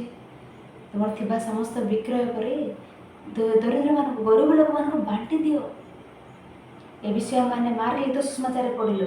ଲୁକଲିତ ସୁସମାଚାରରେ ମଧ୍ୟ ସେହି ବିଷୟ ଜଣେ ବ୍ୟବସ୍ଥା ଶାସ୍ତ୍ରଜ୍ଞ ଆସି ପଚାରିବା ପରେ ଲୁକଲିତ ସୁସମାଚାରରେ ଆମେ ପଢ଼ିଥାଉ। ତାହା ଦିନହୀନ ପ୍ରତି ଖ୍ରୀଷ୍ଟ କେଡ଼େ ପ୍ରେମ ଆଦରଣ କଲେ ସେ ବିଷୟ ଆମେ ଦେଖିଥାଉ। ସେହି ପ୍ରକାର ଲୁକଲିତ ସୁସମାଚାର 14:13 ଲୁକଲିତ ସୁସମାଚାର 14:13 ମାନେ ପାଠ କଲେ, କିନ୍ତୁ ଭୋଜ ପ୍ରସ୍ତୁତ କଲେ ଦରିଦ୍ର, ପଙ୍ଗୁ, ଖଞ୍ଜ, ଅନ୍ଧମାନଙ୍କୁ ନିମନ୍ତ୍ରଣ କର, ତାହେଲେ ତୁମେ ଧନ୍ୟ ହେବ, କାରଣ ତୁମକୁ ପ୍ରତିଦାନ ଦେବା ନିମନ୍ତେ ସେମାନଙ୍କର କିଛି ନାହିଁ, ଆଉ ଧାର୍ମିକମାନଙ୍କ ପୁନରୁତ୍ଥାନ ସମୟରେ ତୁମକୁ ପ୍ରତିଦାନ ଦିଆଯିବ। ତୁମମାନେ ଭୋଜ ପ୍ରସ୍ତୁତ କଲେ ଦରିଦ୍ର, ପଙ୍ଗୁ, ଖଞ୍ଜ ଓ ଅନ୍ଧମାନଙ୍କୁ ନିମନ୍ତ୍ରଣ କର। ଗୋଟେ ବିବାହ ଭୋଜି ପ୍ରସ୍ତୁତ କଲୁ, ନଚେତ୍ ଅନ୍ୟ କୌଣସି ଭୋଜି ପ୍ରସ୍ତୁତ କଲୁ। କେଉଁମାନଙ୍କୁ ନିମନ୍ତ୍ରଣ କରିବା ପାଇଁ କହୁଛନ୍ତି? ପଙ୍ଗୁ, ଖଞ୍ଜ, ଅନ୍ଧ ଲୋକମାନଙ୍କୁ, ଭିନ୍ନକ୍ଷମ ଲୋକମାନଙ୍କୁ, ଗରିବ ଲୋକମାନଙ୍କୁ ନିମନ୍ତ୍ରଣ କରିବା ନିମନ୍ତେ କହୁଛନ୍ତି। ସେମାନଙ୍କୁ ନିମନ୍ତ୍ରଣ କଲେ 14 କହୁଛନ୍ତି ତାହେଲେ ତୁମେ ଧନ୍ୟ ହେବ, କାରଣ ତୁମକୁ ପ୍ରତିଦାନ ଦେବା ନିମନ୍ତେ ସେମାନଙ୍କର କିଛି ନାହିଁ। ତୁମେ ଧନ୍ୟ ହେବ ବୋଲି କହୁଛନ୍ତି ସେମାନଙ୍କୁ ଡାକିଲେ। ଆଉ ଆଜି ବର୍ତ୍ତମାନ ବିବାହ ଭୋଜି ହେଉ, ଅନ୍ୟ କୌଣସି ଭୋଜି ହେଉ, ଲୋକମାନେ କେଉଁମାନଙ୍କୁ ନିମନ୍ତ୍ରଣ କରିବା ପାଇଁ ପସନ୍ଦ କରନ୍ତି? ଜାଣିଛ କି? ଆମ ଭୋଜିକୁ ଅମୁକ MLA ଆସିଲେ, ଆମ ଭୋଜିକୁ ଅମୁକ MP ଆସିଲେ, କେତେ ଗ୍ରେଟ୍। ଆମ ଭୋଜିକୁ ଅମୁକ ଅଫିସର ଆସିଲେ, ଏ ପ୍ରକାର କହୁଥିବେ। ଅଫିସର ଆସିଲେ, MLA ଆସିଲେ, MP ଆସିଲେ କହିଲେ ଗ୍ରେଟ୍, ଅତି ମହାନ ରୂପେ ରହିଥିବ। ନାହିଁ, ଆମ ଭୋଜିକୁ ଅତି ଗରିବ ଲୋକ ଆସିଲେ, ଆମର ଭୋଜିକୁ ବିକଳାଙ୍ଗ ଲୋକ ଆସିଲେ, ଭିନ୍ନକ୍ଷମ ଲୋକ ଆସିଲେ, ଅତି ଗରିବ ଲୋକ ଆସିଲେ, ପଙ୍ଗୁ ଲୋକ, ଖଞ୍ଜ ଲୋକ, ଅନ୍ଧ ଲୋକ ଆସିଲେ, ଏ ପ୍ରକାର କହିଲେ ମହାନ ରୂପେ ରହିବ କି? ତେଣୁ ଲୋକମାନେ ମଧ୍ୟ ସେମାନଙ୍କୁ ନିମନ୍ତ୍ରଣ କରିବେ କି? କେହି ହେଲେ ସେମାନଙ୍କୁ ନିମନ୍ତ୍ରଣ କରିବା ପସନ୍ଦ କରୁଛନ୍ତି କି? ମହାନ ଲୋକ ଆସିବାର ଅଛି ଭୋଜିକୁ, ମହାନ ଲୋକ ଭୋଜିକୁ ଆସିବାର ଅଛି, ସେମାନେ ଆମକୁ ଟଙ୍କା ଉପହାର ଦେବାର ଅଛି, ସେଇ ସବୁ ଆମମାନେ ନୋଟ୍ କରି ଲେଖିବାର ଅଛି। ପୁନର୍ବାର ସେଇ ନୋଟ୍କୁ ସେମାନଙ୍କର ବିବାହ ଭୋଜି ପଡ଼ିଲେ, ସେମାନଙ୍କର ଭୋଜି ଆୟୋଜନ ହେଲେ, ସେତେବେଳେ ସେମାନେ ଯେତେ ପକାଇଲେ ଆମେ ସେତିକି ପକାଇଥାଉ। ଏଥିରେ କ'ଣ ଆମମାନଙ୍କୁ ପୁରସ୍କାର ଅଛି, ଏଥିରେ ପ୍ରତିଫଳ କ'ଣ ଆମମାନଙ୍କୁ ଅଛି। ତେଣୁ କହୁଛନ୍ତି ତାହେଲେ ତୁମେ ଧନ୍ୟ ହେବ, କାରଣ ତୁମକୁ ପ୍ରତିଦାନ ଦେବା ନିମନ୍ତେ ସେମାନଙ୍କର କିଛି ନାହିଁ। ତୁମମାନେ କେଉଁମାନଙ୍କୁ ଭୋଜିକୁ ନିମନ୍ତ୍ରଣ କରିବାର ଅଛି କହିଲେ, ଯେଉଁମାନେ ତୁମମାନଙ୍କୁ ସେମାନେ ପୁନର୍ବାର ତୁମମାନଙ୍କୁ ଡାକି ପାରିବେନି, ନିମନ୍ତ୍ରଣ କରିପାରିବେନି। ଯେଉଁମାନଙ୍କୁ ତୁମେ ଦେଇଛ ସେମାନେ ପୁନର୍ବାର ତୁମକୁ ଦିଅନ୍ତି। ଯେଉଁମାନେ ତୁମମାନଙ୍କୁ ଦେଇଛନ୍ତି ସେମାନେ ତୁମମାନଙ୍କୁ ନୋଟ୍ରେ ଲେଖି ସେମାନଙ୍କୁ ଆଉଥରେ ଦେଇଥାଅ। ସେଥିରେ କି ଲାଭ, ସେଥିରେ କି ପୁରସ୍କାର, କି ପ୍ରତିଫଳ ରହିଛି। ଏବେ ଦେଖନ୍ତୁ, ଆମମାନେ ରେଲୱେ ଷ୍ଟେସନ, ବସ୍ ଷ୍ଟାଣ୍ଡ, ଟ୍ରେନରେ ଗଲାବେଳେ ଅନେକ ଆମମାନଙ୍କୁ ବିକଳାଙ୍ଗ, ଅନେକ ଭିନ୍ନକ୍ଷମ ଲୋକ, ଅନେକ ଅତି ଗରିବ ଲୋକ ଦେଖାଯାଆନ୍ତି। ସେତେବେଳେ ଆମେ କ'ଣ କରିଥାଉ? 10 ଟଙ୍କା 20 ଟଙ୍କା ପକାଇ ଦେଇଥାଉ, 10 ଟଙ୍କା 20 ଟଙ୍କା ଦେଇଥାଉ। ଆମେ କ'ଣ ମନେ କରିଥାଉ? ଏ 10 ଟଙ୍କା ମୁଁ ଦେଲି ତାକୁ, ସେ ପୁନର୍ବାର ଦେବ ବୋଲି ଆମେ ଭାବିଥାଉ କି? ସେ ଆଉ ଦେବ ନାହିଁ, ସେ ଆଉ ପ୍ରତିଦାନ କରିବ ନାହିଁ ବୋଲି ଜାଣୁ। ସେହି ପ୍ରକାର ଆମେ ଭୋଜି ନିମନ୍ତ୍ରଣ କଲାବେଳେ ମଧ୍ୟ ପ୍ରତିଦାନ ନ କରିପାରିବା ଲୋକମାନଙ୍କୁ ନିମନ୍ତ୍ରଣ କରୁ। ସେଥିରେ ଆମମାନଙ୍କୁ ପ୍ରତିଫଳ ରହିଅଛି, ମହାନ ପୁରସ୍କାର ରହିଅଛି ବୋଲି କହୁଛନ୍ତି ଏଠାରେ। ଏହା ଲୁକ ଲିଖିତ ସୁସମାଚାରରେ ହିଁ ଏ ବିଷୟ ମାନେ ଦେଖିଥାଉ ପ୍ରିୟମାନେ। ସେ ପ୍ରକାର କଲେ ଆମମାନେ ଧନ୍ୟ ହେବା ବୋଲି କହୁଛନ୍ତି। ଦିନହୀନ ପ୍ରତି ଦୃଷ୍ଟି ରଖି ଆହୁରି ଯୀଶୁଖ୍ରୀଷ୍ଟ କହିଲେ ଏ ବିଷୟକୁ ମଧ୍ୟ। ଆହୁରି ଗୋଟିଏ ବିଷୟ ଆମେ ଲୁକ ଲିଖିତ ସୁସମାଚାର 16 ଅଧ୍ୟାୟରେ ଦେଖିଥାଉ। ଲାଜର ନାମକ ଜଣେ ଦରିଦ୍ର ଲୋକ ଅଛନ୍ତି, ଲାଜରଙ୍କ ବିଷୟରେ କୁହାଯାଉଥିବ। ଏ ଲାଜରଙ୍କ ବିଷୟରେ ମଧ୍ୟ ଲୁକ ଲିଖିତ ସୁସମାଚାର 16 ଅଧ୍ୟାୟ ଲୁକ ଲିଖିତ ସୁସମାଚାରରେ ହିଁ ଦେଖିଥାଉ। ଅନ୍ୟ 3 ଜଣ ସେମାନେ ଲେଖିଲେ, କିନ୍ତୁ ସେମାନେ ଏ ବିଷୟରେ ଲେଖିନାହାନ୍ତି। ଲୁକ ଲିଖିତ ସୁସମାଚାର 16 ଅଧ୍ୟାୟରେ ଦରିଦ୍ର ଲାଜରଙ୍କ ବିଷୟରେ କହୁଥିବେ। ଲାଜର ସେ ଅତି ଗରିବ ହିଁ ଥିଲେ, କିନ୍ତୁ ସେ ଜୀବନରେ ବଞ୍ଚିଲେ। ସେ ମୃତ୍ୟୁ ପରେ ତାଙ୍କୁ ଦୂତମାନେ ଆସିଲେ, ଆବ୍ରାହମଙ୍କ କୋଳକୁ ନିଆଗଲେ। କେଡ଼େ ମହାନ! ଆଜି ବି ଆମମାନେ ଭାବୁଛୁ ବୋଧେ ମୋତେ କେହି ନାହାନ୍ତି, ମୋର କେହି ନାହିଁ, ମୋର ପରିସ୍ଥିତି ଏହା ବୋଲି ଆମମାନେ ଉତ୍ତମ ରୂପେ ବଞ୍ଚିଲେ, ଈଶ୍ୱରଙ୍କ ନିମନ୍ତେ ବଞ୍ଚିଲେ। ଲାଜର କେହି ନାହାନ୍ତି, ଲାଜର ସେ ପ୍ରକାର ପଡ଼ି ରହିଛନ୍ତି, କିନ୍ତୁ ସେ ମରିଯିବାରୁ ଦୂତମାନେ ଆସିଲେ, ଆବ୍ରାହମଙ୍କ କୋଳକୁ ନେଲେ। ଆମମାନେ ମଧ୍ୟ ଈଶ୍ୱରଙ୍କ ନିମନ୍ତେ ବଞ୍ଚିଲେ। ଦିନେ ମୃତ୍ୟୁ ହେଲେ ଦୂତମାନେ ଆସିବେ। ପରଦେଶରେ ଭକ୍ତଗଣ ଆମମାନେ ଯାଉଥିଲେ କରତାଳ, ପରଦେଶରେ ପର୍ବ ପରିସ୍ଥିତି ସେଠାରେ ଆନନ୍ଦ ସେଠାରେ। ତେଣୁ କେହି ନାହାନ୍ତି, ଏ ପ୍ରକାର ଅସହାୟ ଅବସ୍ଥାରେ ଅଛି, ଅନେକ ଦୁଃଖ କରନ୍ତି। ଆମମାନଙ୍କଠାରୁ ଅଧିକ ଦୁଃଖ, ଅଧିକ କଷ୍ଟ, ଅତି ଗରିବ, ଅତି ଦିନହୀନ ପରିସ୍ଥିତି ଲାଜରଙ୍କର। ଲାଜର ମୃତ୍ୟୁବରଣ କଲା ପରେ ତାଙ୍କ ଜୀବନ କେତେ ମହାନ ରୂପେ ରହିଛି। ତେଣୁ ପ୍ରିୟମାନେ, ଲୁକ ଲାଜରଙ୍କ ବିଷୟରେ କହୁଛନ୍ତି, ଆଶ୍ଚର୍ଯ୍ୟ ଲାଗେ, ବହୁତ ଉତ୍ତମ ରୂପେ ଲାଗେ। ସେହିପରି ଲୁକ ଲିଖିତ ସୁସମାଚାରରେ ଅବଶିଷ୍ଟ 3 ଜଣ ସୁସମାଚାର ଲେଖକ ଲେଖିନଥିବାର ଅତି ମୁଖ୍ୟ ଦୃଷ୍ଟାନ୍ତ ଗୁଡ଼ିକ ମଧ୍ୟ ଲୁକ ଲେଖିବା ପରେ ଆମେ ଦେଖିଥାଉ। କ'ଣ ସେ ଦୃଷ୍ଟାନ୍ତ? ଲୁକ ଲିଖିତ ସୁସମାଚାର 10 ଅଧ୍ୟାୟ ଲୁକ ଲିଖିତ ସୁସମାଚାର 10 ଅଧ୍ୟାୟ 25 ପଦଠାରୁ 37 ପଦ ଉତ୍ତମ ସମ୍ମିଳନୀର ଦୃଷ୍ଟାନ୍ତ। ମାର୍କ ଲିଖିତ ସୁସମାଚାର, ମାଥ୍ୟୁ ଲିଖିତ ସୁସମାଚାର, ଯୋହନ ଲିଖିତ ସୁସମାଚାର ମାନେ ଦେଖିନଥାଉ ନାହିଁ, କିନ୍ତୁ ଏଠାରେ ଆମେ ଦେଖିଥାଉ। ମାଥ୍ୟୁ ମାର୍କ ଲିଖିତ ସୁସମାଚାର ନାହିଁ, କିନ୍ତୁ ଏଠାରେ ଉତ୍ତମ ସମ୍ମିଳନୀର ଦୃଷ୍ଟାନ୍ତ ଆମେ ଦେଖିଥାଉ।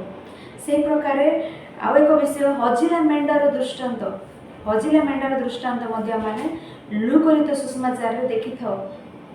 ଜଣେ 100 ମେଣ୍ଢା ଥିଲା, ସେଥିରୁ ଗୋଟିଏ ମେଣ୍ଢା ହଜିଗଲା। ସେ ଗୋଟିଏ ମେଣ୍ଢା ପାଇବା ନିମନ୍ତେ 99ଟି ମେଣ୍ଢାକୁ ସେ ଛାଡ଼ି ସେ ଗୋଟିଏ ମେଣ୍ଢା ପାଇବା ନିମନ୍ତେ ଗଲେ। ସେହି ପ୍ରକାରେ 99 ଧାର୍ମିକ ଲୋକମାନଙ୍କ ଅପେକ୍ଷା ଜଣେ ପାପୀର ପରିବର୍ତ୍ତନରେ ସ୍ୱର୍ଗରେ ଅଧିକ ଆନନ୍ଦ ହେବ। ମନ ପରିବର୍ତ୍ତନ ବିଷୟରେ ଏଠାରେ କହୁଥିବେ ଲୁକ। 99 ଧାର୍ମିକ ଲୋକମାନଙ୍କ ଅପେକ୍ଷା ଜଣେ ପାପୀର ପରିବର୍ତ୍ତନରେ ସ୍ୱର୍ଗରେ ଅଧିକ, ପାପୀର ନିମନ୍ତେ ସ୍ୱର୍ଗରେ ଅଧିକ ଆନନ୍ଦ ହେବ। ମନ ପରିବର୍ତ୍ତନ ବିଷୟରେ ଲୁକ କହୁଥିବେ, ପରିତ୍ରାଣ ବିଷୟରେ, ମନ ପରିବର୍ତ୍ତନ ବିଷୟରେ କହୁଥିବେ। ସେହି ପ୍ରକାରେ ଅପବ୍ୟୟ ପୁତ୍ରର ଦୃଷ୍ଟାନ୍ତ ଲୁକ ଲିଖିତ ସୁସମାଚାରରେ ହିଁ ଆମେ ଦେଖିଥାଉ।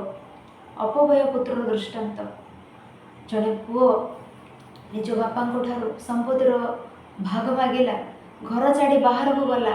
ଘର ଛାଡ଼ି ବାହାରକୁ ଗଲେ ମୋତେ ଅନୁଯୋଗ କରିବା ଲୋକ, ଘର ଛାଡ଼ି ବାହାରକୁ ଗଲେ ମୋତେ ପରାମର୍ଶ ଦେବା ଲୋକ କେହି ନଥିବେ, ମୁଁ ସ୍ୱାଧୀନ ପକ୍ଷୀ ତୁଲ୍ୟ ରହିବି ବୋଲି ଭାବିଲେ। କିନ୍ତୁ ସେ ପ୍ରକାର ଗଲା ପରେ ସମସ୍ତ ଟଙ୍କା ଖର୍ଚ୍ଚ ହେଲା ପରେ ସମସ୍ତ ବିଷୟ ନିଜେ ହରାଇଲା ପରେ ତାପରେ ସେ ନିଜ ଜୀବନରେ ଜ୍ଞାତ ହୋଇ ପୁନର୍ବାର ପିତାଙ୍କ ନିକଟକୁ ଫେରି ଆସୁଛନ୍ତି। ପୁନର୍ବାର ପିତାଙ୍କ ନିକଟକୁ ସେ ଫେରି ଆସିବା ପରେ ଦେଖିଥାଉ ପିତା ଦୂରରୁ ତାଙ୍କୁ ଦେଖି ଦୌଡ଼ି ଆସି ଆଲିଙ୍ଗନ କଲେ। ମାନେ ଏଠାରେ ପିତା ଈଶ୍ୱରଙ୍କର ମନକୁ ଲୁକ ଲେଖିବା ପରେ ଆମମାନେ ଦେଖିଥାଉ। ଯେଉଁମାନେ ସେଇ ପ୍ରକାର ଆମମାନେ ଦେଖିଲେ এই ପ୍ରକାର ପଢ଼ି ଯାଉଥିଲେ, ଏ ପ୍ରକାର ଦେଖୁଥିଲେ ଆମମାନଙ୍କୁ ଲୁକ ଲିଖିତ ସୁସମାଚାର ପଢ଼ିବା ପାଇଁ ବହୁତ ଆନନ୍ଦ ଲାଗୁଥାଏ, ବହୁତ ଆଶ୍ଚର୍ଯ୍ୟ ଲାଗୁଥାଏ, ବହୁତ ଆହୁରି ପଢ଼ିବାକୁ ଇଚ୍ଛା ମଧ୍ୟ ଆମମାନଙ୍କ ମଧ୍ୟରେ ଜାତ ହୁଏ। ସେ ପ୍ରକାର ଲୁକ ଲିଖିତ ସୁସମାଚାର 19 ଅଧ୍ୟାୟରେ ଆମମାନଙ୍କୁ ଯକ୍ଷଙ୍କ ବିଷୟରେ ଦେଖାଯାଏ। ଯକ୍ଷଙ୍କ ଗୃହକୁ ଯୀଶୁଖ୍ରୀଷ୍ଟ ଯାଇ କ'ଣ କହିବେ? 19 ଅଧ୍ୟାୟ 9 ପଦ। ସେଥିରେ ଯୀଶୁ ତାଙ୍କ ବିଷୟରେ କହିଲେ, ଆଜି ଏହି ଗୃହରେ ପରିତ୍ରାଣ ଉପସ୍ଥିତ ହୋଇଅଛି। ଆଜି ଏହି ଗୃହରେ ପରିତ୍ରାଣ ଉପସ୍ଥିତ ହୋଇଅଛି। ଲୁକ କେଉଁ ବିଷୟକୁ ଦେଖାଇବେ ଭାବିଲେ? ପରିତ୍ରାଣ ବିଷୟରେ। ସେଥିପାଇଁ ମାନେ ଆରମ୍ଭରେ ପଢ଼ିଲୁ, ଦାଉଦଙ୍କ ନଗରରେ ତ୍ରାଣକର୍ତ୍ତା ଜନ୍ମି ଅଛନ୍ତି। ସମସ୍ତ ଲୋକଙ୍କ ନିମନ୍ତେ ପ୍ରସ୍ତୁତ କରିଥିବା ପରିତ୍ରାଣ ବୋଲି ଏଠାରେ ମଧ୍ୟ ଆଜି ଏହି ଗୃହରେ ପରିତ୍ରାଣ ଉପସ୍ଥିତ ହୋଇଅଛି। ଲୁକ ଲିଖିତ ସୁସମାଚାରର ସାରାଂଶ ହିଁ ଏହା, ପରିତ୍ରାଣ। ଆଉ କାହା ଦ୍ୱାରା ପରିତ୍ରାଣ ମିଳିବ ନାହିଁ, ଯୀଶୁଖ୍ରୀଷ୍ଟଙ୍କ ଦ୍ୱାରା ହିଁ ପରିତ୍ରାଣ ମିଳିବ। ଏହା ଲୁକ ଲିଖିତ ସୁସମାଚାରର ସାରାଂଶ। ଆହୁରି ଆମେ ଦେଖିଲେ କ୍ରୁଶରେ ଖ୍ରୀଷ୍ଟଙ୍କ ସହ କ୍ରୁଶାନ୍ୱିତ ହୋଇଥିବା ଦୁଇ ଜଣ ଚୋରୀଙ୍କ ବିଷୟରେ ଆମେ ଲୁକ ଲିଖିତ ସୁସମାଚାରରେ ଦେଖିଥାଉ। ଆଜି ଅଧିକାଂଶ ଲୋକ, ଅନେକ ଲୋକ କ'ଣ କୁହନ୍ତି କହିଲେ, ଆଉ ଦକ୍ଷିଣ ପାର୍ଶ୍ୱରେ ଥିବା ଚୋରୀ, ବାମ ପାର୍ଶ୍ୱରେ ଥିବା ଚୋରୀ, ଦକ୍ଷିଣ ପାର୍ଶ୍ୱରେ ଥିବା ଚୋରୀ ପରଦେଶକୁ ଗଲେ, ଏ ପ୍ରକାର କୁହନ୍ତି। ବାଇବେଲରେ କେଉଁ ସ୍ଥାନରେ ବି ଦକ୍ଷିଣ ବାମ ଚୋରୀ କେଉଁ ଚୋରୀ ଗଲେ ଏ ପ୍ରକାର ଲେଖା ହେଇନି, କିନ୍ତୁ କ୍ରୁଶାର୍ପିତ ହେବା ମାନଙ୍କ ମଧ୍ୟରେ ଜଣେ, କ୍ରୁଶାର୍ପିତ ହୋଇଥିବା ବ୍ୟକ୍ତିମାନଙ୍କ ମଧ୍ୟରେ, ଚୋରୀମାନଙ୍କ ମଧ୍ୟରେ ଜଣେ ଚୋରୀ ପରଦେଶକୁ ଗଲେ। ଦକ୍ଷିଣ ପାର୍ଶ୍ୱ ବାମ ପାର୍ଶ୍ୱ ଲିଖିତ ହୁଏନି କେଉଁ ଚୋରୀ ଗଲେ ବୋଲି କହି। ତାମାନେ ଏ ବିଷୟ ମଧ୍ୟ ଲୁକ ଲିଖିତ ସୁସମାଚାରରେ ଦେଖୁ। ଚୋରୀକୁ ଯୀଶୁଖ୍ରୀଷ୍ଟ କହିବେ, ଆଜି ତୁମେ ମୋ ସହିତ ପରଦେଶରେ ଉପସ୍ଥିତ ହେବ କହି। ଏ ବିଷୟ ମାନେ ଲୁକ ଲିଖିତ ସୁସମାଚାରରେ ହିଁ ଦେଖିଥାଉ। ପ୍ରିୟମାନେ, ଏବେ ପର୍ଯ୍ୟନ୍ତ ଅବଶିଷ୍ଟ ପୁସ୍ତକରେ ନଥିବା ଅନେକ ବିଷୟ ଗୁଡ଼ିକ ଲୁକ ଲିଖିତ ସୁସମାଚାର ଥିବା ପରେ ଆମେ ଦେଖିଲୁ। ଏବେ ଆମେ ଶେଷ କରିବାକୁ ଯିବା। ଆହୁରି ଲୁକ ଲିଖିତ ସୁସମାଚାର ଆମମାନଙ୍କୁ ବୁଝିବାକୁ ହେଲେ ଏଥିରେ ଥିବା 24 ଗୋଟି ଅଧ୍ୟାୟକୁ କିପରି ଆମମାନେ ବିଭକ୍ତ କରି ପାଠ କଲେ ଆମମାନେ ବୁଝିପାରିବା। 24 ଗୋଟି ଅଧ୍ୟାୟକୁ କିପରି ଆମମାନେ ବିଭକ୍ତ କରି ପାଠ କଲେ ଆମମାନେ ବୁଝିପାରିବା କହିଲେ, 24 ଗୋଟି ଅଧ୍ୟାୟକୁ 5 ଗୋଟି ଭାଗରେ ବିଭକ୍ତ କଲେ ଆମମାନେ 5 ଗୋଟି ଭାଗରେ ବିଭକ୍ତ କରି ପାଠ କଲେ ଆମମାନେ ବୁଝିପାରିବା। ଆଉ ବିଭକ୍ତ କରିବା, ତାପରେ ଆମେ ଶେଷ କରିବା। ଲୁକ ଲିଖିତ ସୁସମାଚାର ପ୍ରଥମ ଅଧ୍ୟାୟ ପ୍ରଥମ ପଦ ଠାରୁ 4 ଅଧ୍ୟାୟ 13 ପଦ ପର୍ଯ୍ୟନ୍ତ ପ୍ରଥମ ଭାଗ। ଏଥିରେ କ'ଣ ରହିଛି କହିଲେ, ଯୀଶୁଖ୍ରୀଷ୍ଟଙ୍କ ନିମନ୍ତେ ପଥ ପ୍ରସ୍ତୁତ କରିବାର, ଯୀଶୁଖ୍ରୀଷ୍ଟଙ୍କର ଜନ୍ମ, ଯୀଶୁଖ୍ରୀଷ୍ଟଙ୍କ 12 ବର୍ଷ ବୟସରେ ଜେରୁସାଲେମ ମନ୍ଦିରକୁ ଯିବାର, ବାପ୍ତିଜକ ଯୋହନଙ୍କ ସନ୍ଦର୍ଭ। ସେହି ପ୍ରକାର ଆମେ ଦେଖିଥାଉ ଯୀଶୁଖ୍ରୀଷ୍ଟ ବାପ୍ତିସ୍ମ ନେବାର, ପ୍ରାନ୍ତରରେ ଶୈତାନକୁ ପରାଜିତ କରିବାର, ଏ ସମସ୍ତ ବିଷୟ ଲୁକ ଲିଖିତ ସୁସମାଚାର ପ୍ରଥମ ଅଧ୍ୟାୟ ପ୍ରଥମ ପଦରୁ 4 ଅଧ୍ୟାୟ 13 ପଦ ପର୍ଯ୍ୟନ୍ତ। ଏହା ପ୍ରଥମ ଭାଗ। ଦ୍ୱିତୀୟ ଭାଗ କ'ଣ କହିଲେ, ଲୁକ ଲିଖିତ ସୁସମାଚାର 4 ଅଧ୍ୟାୟ 14 ପଦ ଠାରୁ ଲୁକ ଲିଖିତ ସୁସମାଚାର 9 ଅଧ୍ୟାୟ 50 ପଦ ପର୍ଯ୍ୟନ୍ତ। ଲୁକ ଲିଖିତ ସୁସମାଚାର 4 ଅଧ୍ୟାୟ 14 ପଦ ଠାରୁ ଲୁକ ଲିଖିତ ସୁସମାଚାର 9 ଅଧ୍ୟାୟ 50 ପଦ ପର୍ଯ୍ୟନ୍ତ। ଏଠାରେ ଥିବା ବିଷୟ କ'ଣ କହିଲେ, ଯୀଶୁଖ୍ରୀଷ୍ଟ ଗାଲିଲରେ କରୁଥିବା ସେବା କାର୍ଯ୍ୟ ବିଷୟରେ। ଯୀଶୁଖ୍ରୀଷ୍ଟ ଗାଲିଲରେ କରୁଥିବା ସେବା କାର୍ଯ୍ୟ ବିଷୟରେ ଆମେ ଏକ 4 ଅଧ୍ୟାୟ 14 ପଦରୁ 9 ଅଧ୍ୟାୟ 50 ପଦ ପର୍ଯ୍ୟନ୍ତ ପଢ଼ିଥାଉ। ତୃତୀୟ ଭାଗ କ'ଣ କହିଲେ, ଲୁକ ଲିଖିତ ସୁସମାଚାର 9 ଅଧ୍ୟାୟ 51 ପଦରୁ 19 ଅଧ୍ୟାୟ 27 ପଦ ପର୍ଯ୍ୟନ୍ତ। ଲୁକ ଲିଖିତ ସୁସମାଚାର 9 ଅଧ୍ୟାୟ 51 ପଦ ଠାରୁ ଲୁକ ଲିଖିତ ସୁସମାଚାର 19 ଅଧ୍ୟାୟ 27 ପଦ ପର୍ଯ୍ୟନ୍ତ। କ'ଣ କହିଲେ, ସେଠାରେ ଜେରୁସାଲେମକୁ ଯିବାର ଜେରୁସାଲେମରେ ଯୀଶୁଖ୍ରୀଷ୍ଟ କରୁଥିବା କାର୍ଯ୍ୟକ୍ରମ ବିଷୟରେ ଆମେ এই অধ্যায় ମାନଙ୍କରେ ପଢ଼ିଥାଉ। ସେ ପ୍ରକାର ଚତୁର୍ଥ ଭାଗ ହେଉଛି ଲୁକ ଲିଖିତ ସୁସମାଚାର 19 ଅଧ୍ୟାୟ 28 ପଦରୁ ଲୁକ ଲିଖିତ ସୁସମାଚାର 23 ଅଧ୍ୟାୟ 56 ପଦ ପର୍ଯ୍ୟନ୍ତ। ଲୁକ ଲିଖିତ ସୁସମାଚାର 19 ଅଧ୍ୟାୟ 28 ପଦରୁ ଲୁକ ଲିଖିତ ସୁସମାଚାର 23 ଅଧ୍ୟାୟ 56 ପଦ ପର୍ଯ୍ୟନ୍ତ। କ'ଣ ବିଷୟ କହିଲେ, ଯୀଶୁଖ୍ରୀଷ୍ଟଙ୍କ ଜୀବନର ଶେଷ ଦିନ ଗୁଡ଼ିକ, ଯୀଶୁଖ୍ରୀଷ୍ଟଙ୍କର ଶେଷ ଦିନ ଗୁଡ଼ିକରେ ଜେରୁସାଲେମରେ ଯୀଶୁଙ୍କ ଜୀବନରେ ଘଟିଥିବା ଘଟଣା, ଆମେ ଦେଖିଥାଉ। ଶେଷରେ ପଞ୍ଚମ ଭାଗ କ'ଣ କହିଲେ, ଲୁକଲିତ ସୁସମାଚାର 26 ଅଧ୍ୟାୟ ଯୀଶୁଖ୍ରୀଷ୍ଟ ମୃତ୍ୟୁକୁ ଜୟ କରି ପୁନରୁଦ୍ଧିତ ହେବା ବିଷୟରେ ଆମେ ଦେଖିଥାଉ। ମୃତ୍ୟୁକୁ ଜୟ କରି ସେ ଫେରି ଉଠିବାର ଫାଇନାଲି 26 ଅଧ୍ୟାୟରେ ଆମେ ଦେଖିଥାଉ। ଶେଷରେ ଗୋଟେ ବିଷୟ କ'ଣ କହିଲେ, ଲୁକଲିତ ସୁସମାଚାର ଆରମ୍ଭରେ ଆନନ୍ଦଜନକ ବିଷୟ, ଦାଉଦନଗର ଆନନ୍ଦଜନକ। ଲୁକଲିତ ସୁସମାଚାର 2 ଅଧ୍ୟାୟ 10 ପଦରେ ମାନେ ପାଠ କଲୁ। ଲୁକଲିତ ସୁସମାଚାର 10 ଅଧ୍ୟାୟରେ ମୁଁ ସମସ୍ତ ଲୋକଙ୍କର ଅତ୍ୟନ୍ତ ଆନନ୍ଦଜନକ ସୁସମାଚାର ତୁମକୁ ଜଣାଅଛି। ଆରମ୍ଭରେ ଆନନ୍ଦଜନକ ବିଷୟ, ତାପରେ ଯୀଶୁଖ୍ରୀଷ୍ଟଙ୍କ ଜୀବନ, ଯୀଶୁଖ୍ରୀଷ୍ଟଙ୍କ ଜନ୍ମ, ମୃତ୍ୟୁ, ସମାଧି, ପୁନରୁତ୍ଥାନ, ତାପରେ ଶେଷରେ ଆମେ ଦେଖିଲେ ଲୁକଲିତ ସୁସମାଚାର 26 ଅଧ୍ୟାୟ 52 ପଦ। ଲୁକଲିତ ସୁସମାଚାର 26 ଅଧ୍ୟାୟ 52 ପଦ। ଆଉ ସେମାନେ ତାଙ୍କୁ ପ୍ରଣାମ କରି, କେଉଁମାନେ? ଶିଷ୍ୟମାନେ। ଯୀଶୁଖ୍ରୀଷ୍ଟ ଆରୋହଣ କରା ପରେ ଯୀଶୁଖ୍ରୀଷ୍ଟ ସ୍ୱର୍ଗକୁ ନୀତ ହେଲେ, ସେଟା ସେମାନେ ତାଙ୍କୁ ପ୍ରଣାମ କରି ମହା ଆନନ୍ଦରେ ଜେରୁସାଲେମକୁ ବାହୁଡ଼ି ଗଲେ। ଶିଷ୍ୟମାନେ ମହା ଆନନ୍ଦରେ ଜେରୁସାଲେମକୁ ବାହୁଡ଼ି ଗଲେ। ଆରମ୍ଭରେ ଆନନ୍ଦ, ଶେଷରେ ମଧ୍ୟ ଆନନ୍ଦ ସହିତ ହିଁ ଲୁକଲିତ ସୁସମାଚାର ଶେଷ କରିବା ପରେ ଆମମାନେ ଦେଖିଥାଉ ପ୍ରିୟମାନେ। ତେଣୁ ଏହା ଥିଲା ଲୁକଲିତ ସୁସମାଚାର ବିଷୟ। ଲୁକଲିତ ସୁସମାଚାରକୁ ଆମମାନେ ଶିଖିଲୁ ପ୍ରିୟମାନେ ଏ ପ୍ରକାର।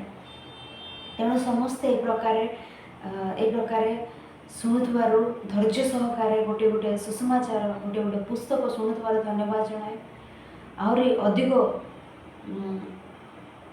ରୂପେ ଆମମାନେ ଈଶ୍ୱରଙ୍କ ବାକ୍ୟକୁ ଧ୍ୟାନ କରୁ, ଏ ପ୍ରକାର ଈଶ୍ୱରଙ୍କ ବାକ୍ୟକୁ ଆଲୋଚନା କରୁ, ଅନେକ ବିଷୟ ମାନେ ଶିକ୍ଷା ଲାଭ କରୁ। ଏ ପ୍ରକାର ପ୍ରତିଦିନ ଈଶ୍ୱରଙ୍କ ବାକ୍ୟ ବିଷୟରେ ଆମମାନେ ଜ୍ଞାନ ଲାଭ କରୁ। ଈଶ୍ୱର ଆମ ପ୍ରତ୍ୟେକଙ୍କୁ ସାହାଯ୍ୟ କରନ୍ତୁ। ସେହି ପ୍ରକାର ଏପର୍ଯ୍ୟନ୍ତ ଈଶ୍ୱର ତାହାଙ୍କର ବାକ୍ୟକୁ ସ୍ମରଣ କରି କହିବା ନିମନ୍ତେ ଶକ୍ତି, ବଳ, ସ୍ମରଣ ଶକ୍ତି, ଉତ୍ତମ ବିଷୟ, ସ୍ଥିର ମନ ଦେଇଥିବାରୁ ଈଶ୍ୱରଙ୍କୁ ଧନ୍ୟବାଦ ଜଣାଉଛି। ଶୁଣୁଥିବା ସମସ୍ତଙ୍କୁ ପୁନର୍ବାର ଧନ୍ୟବାଦ ଜଣାଇ ଶେଷ କରୁଛି।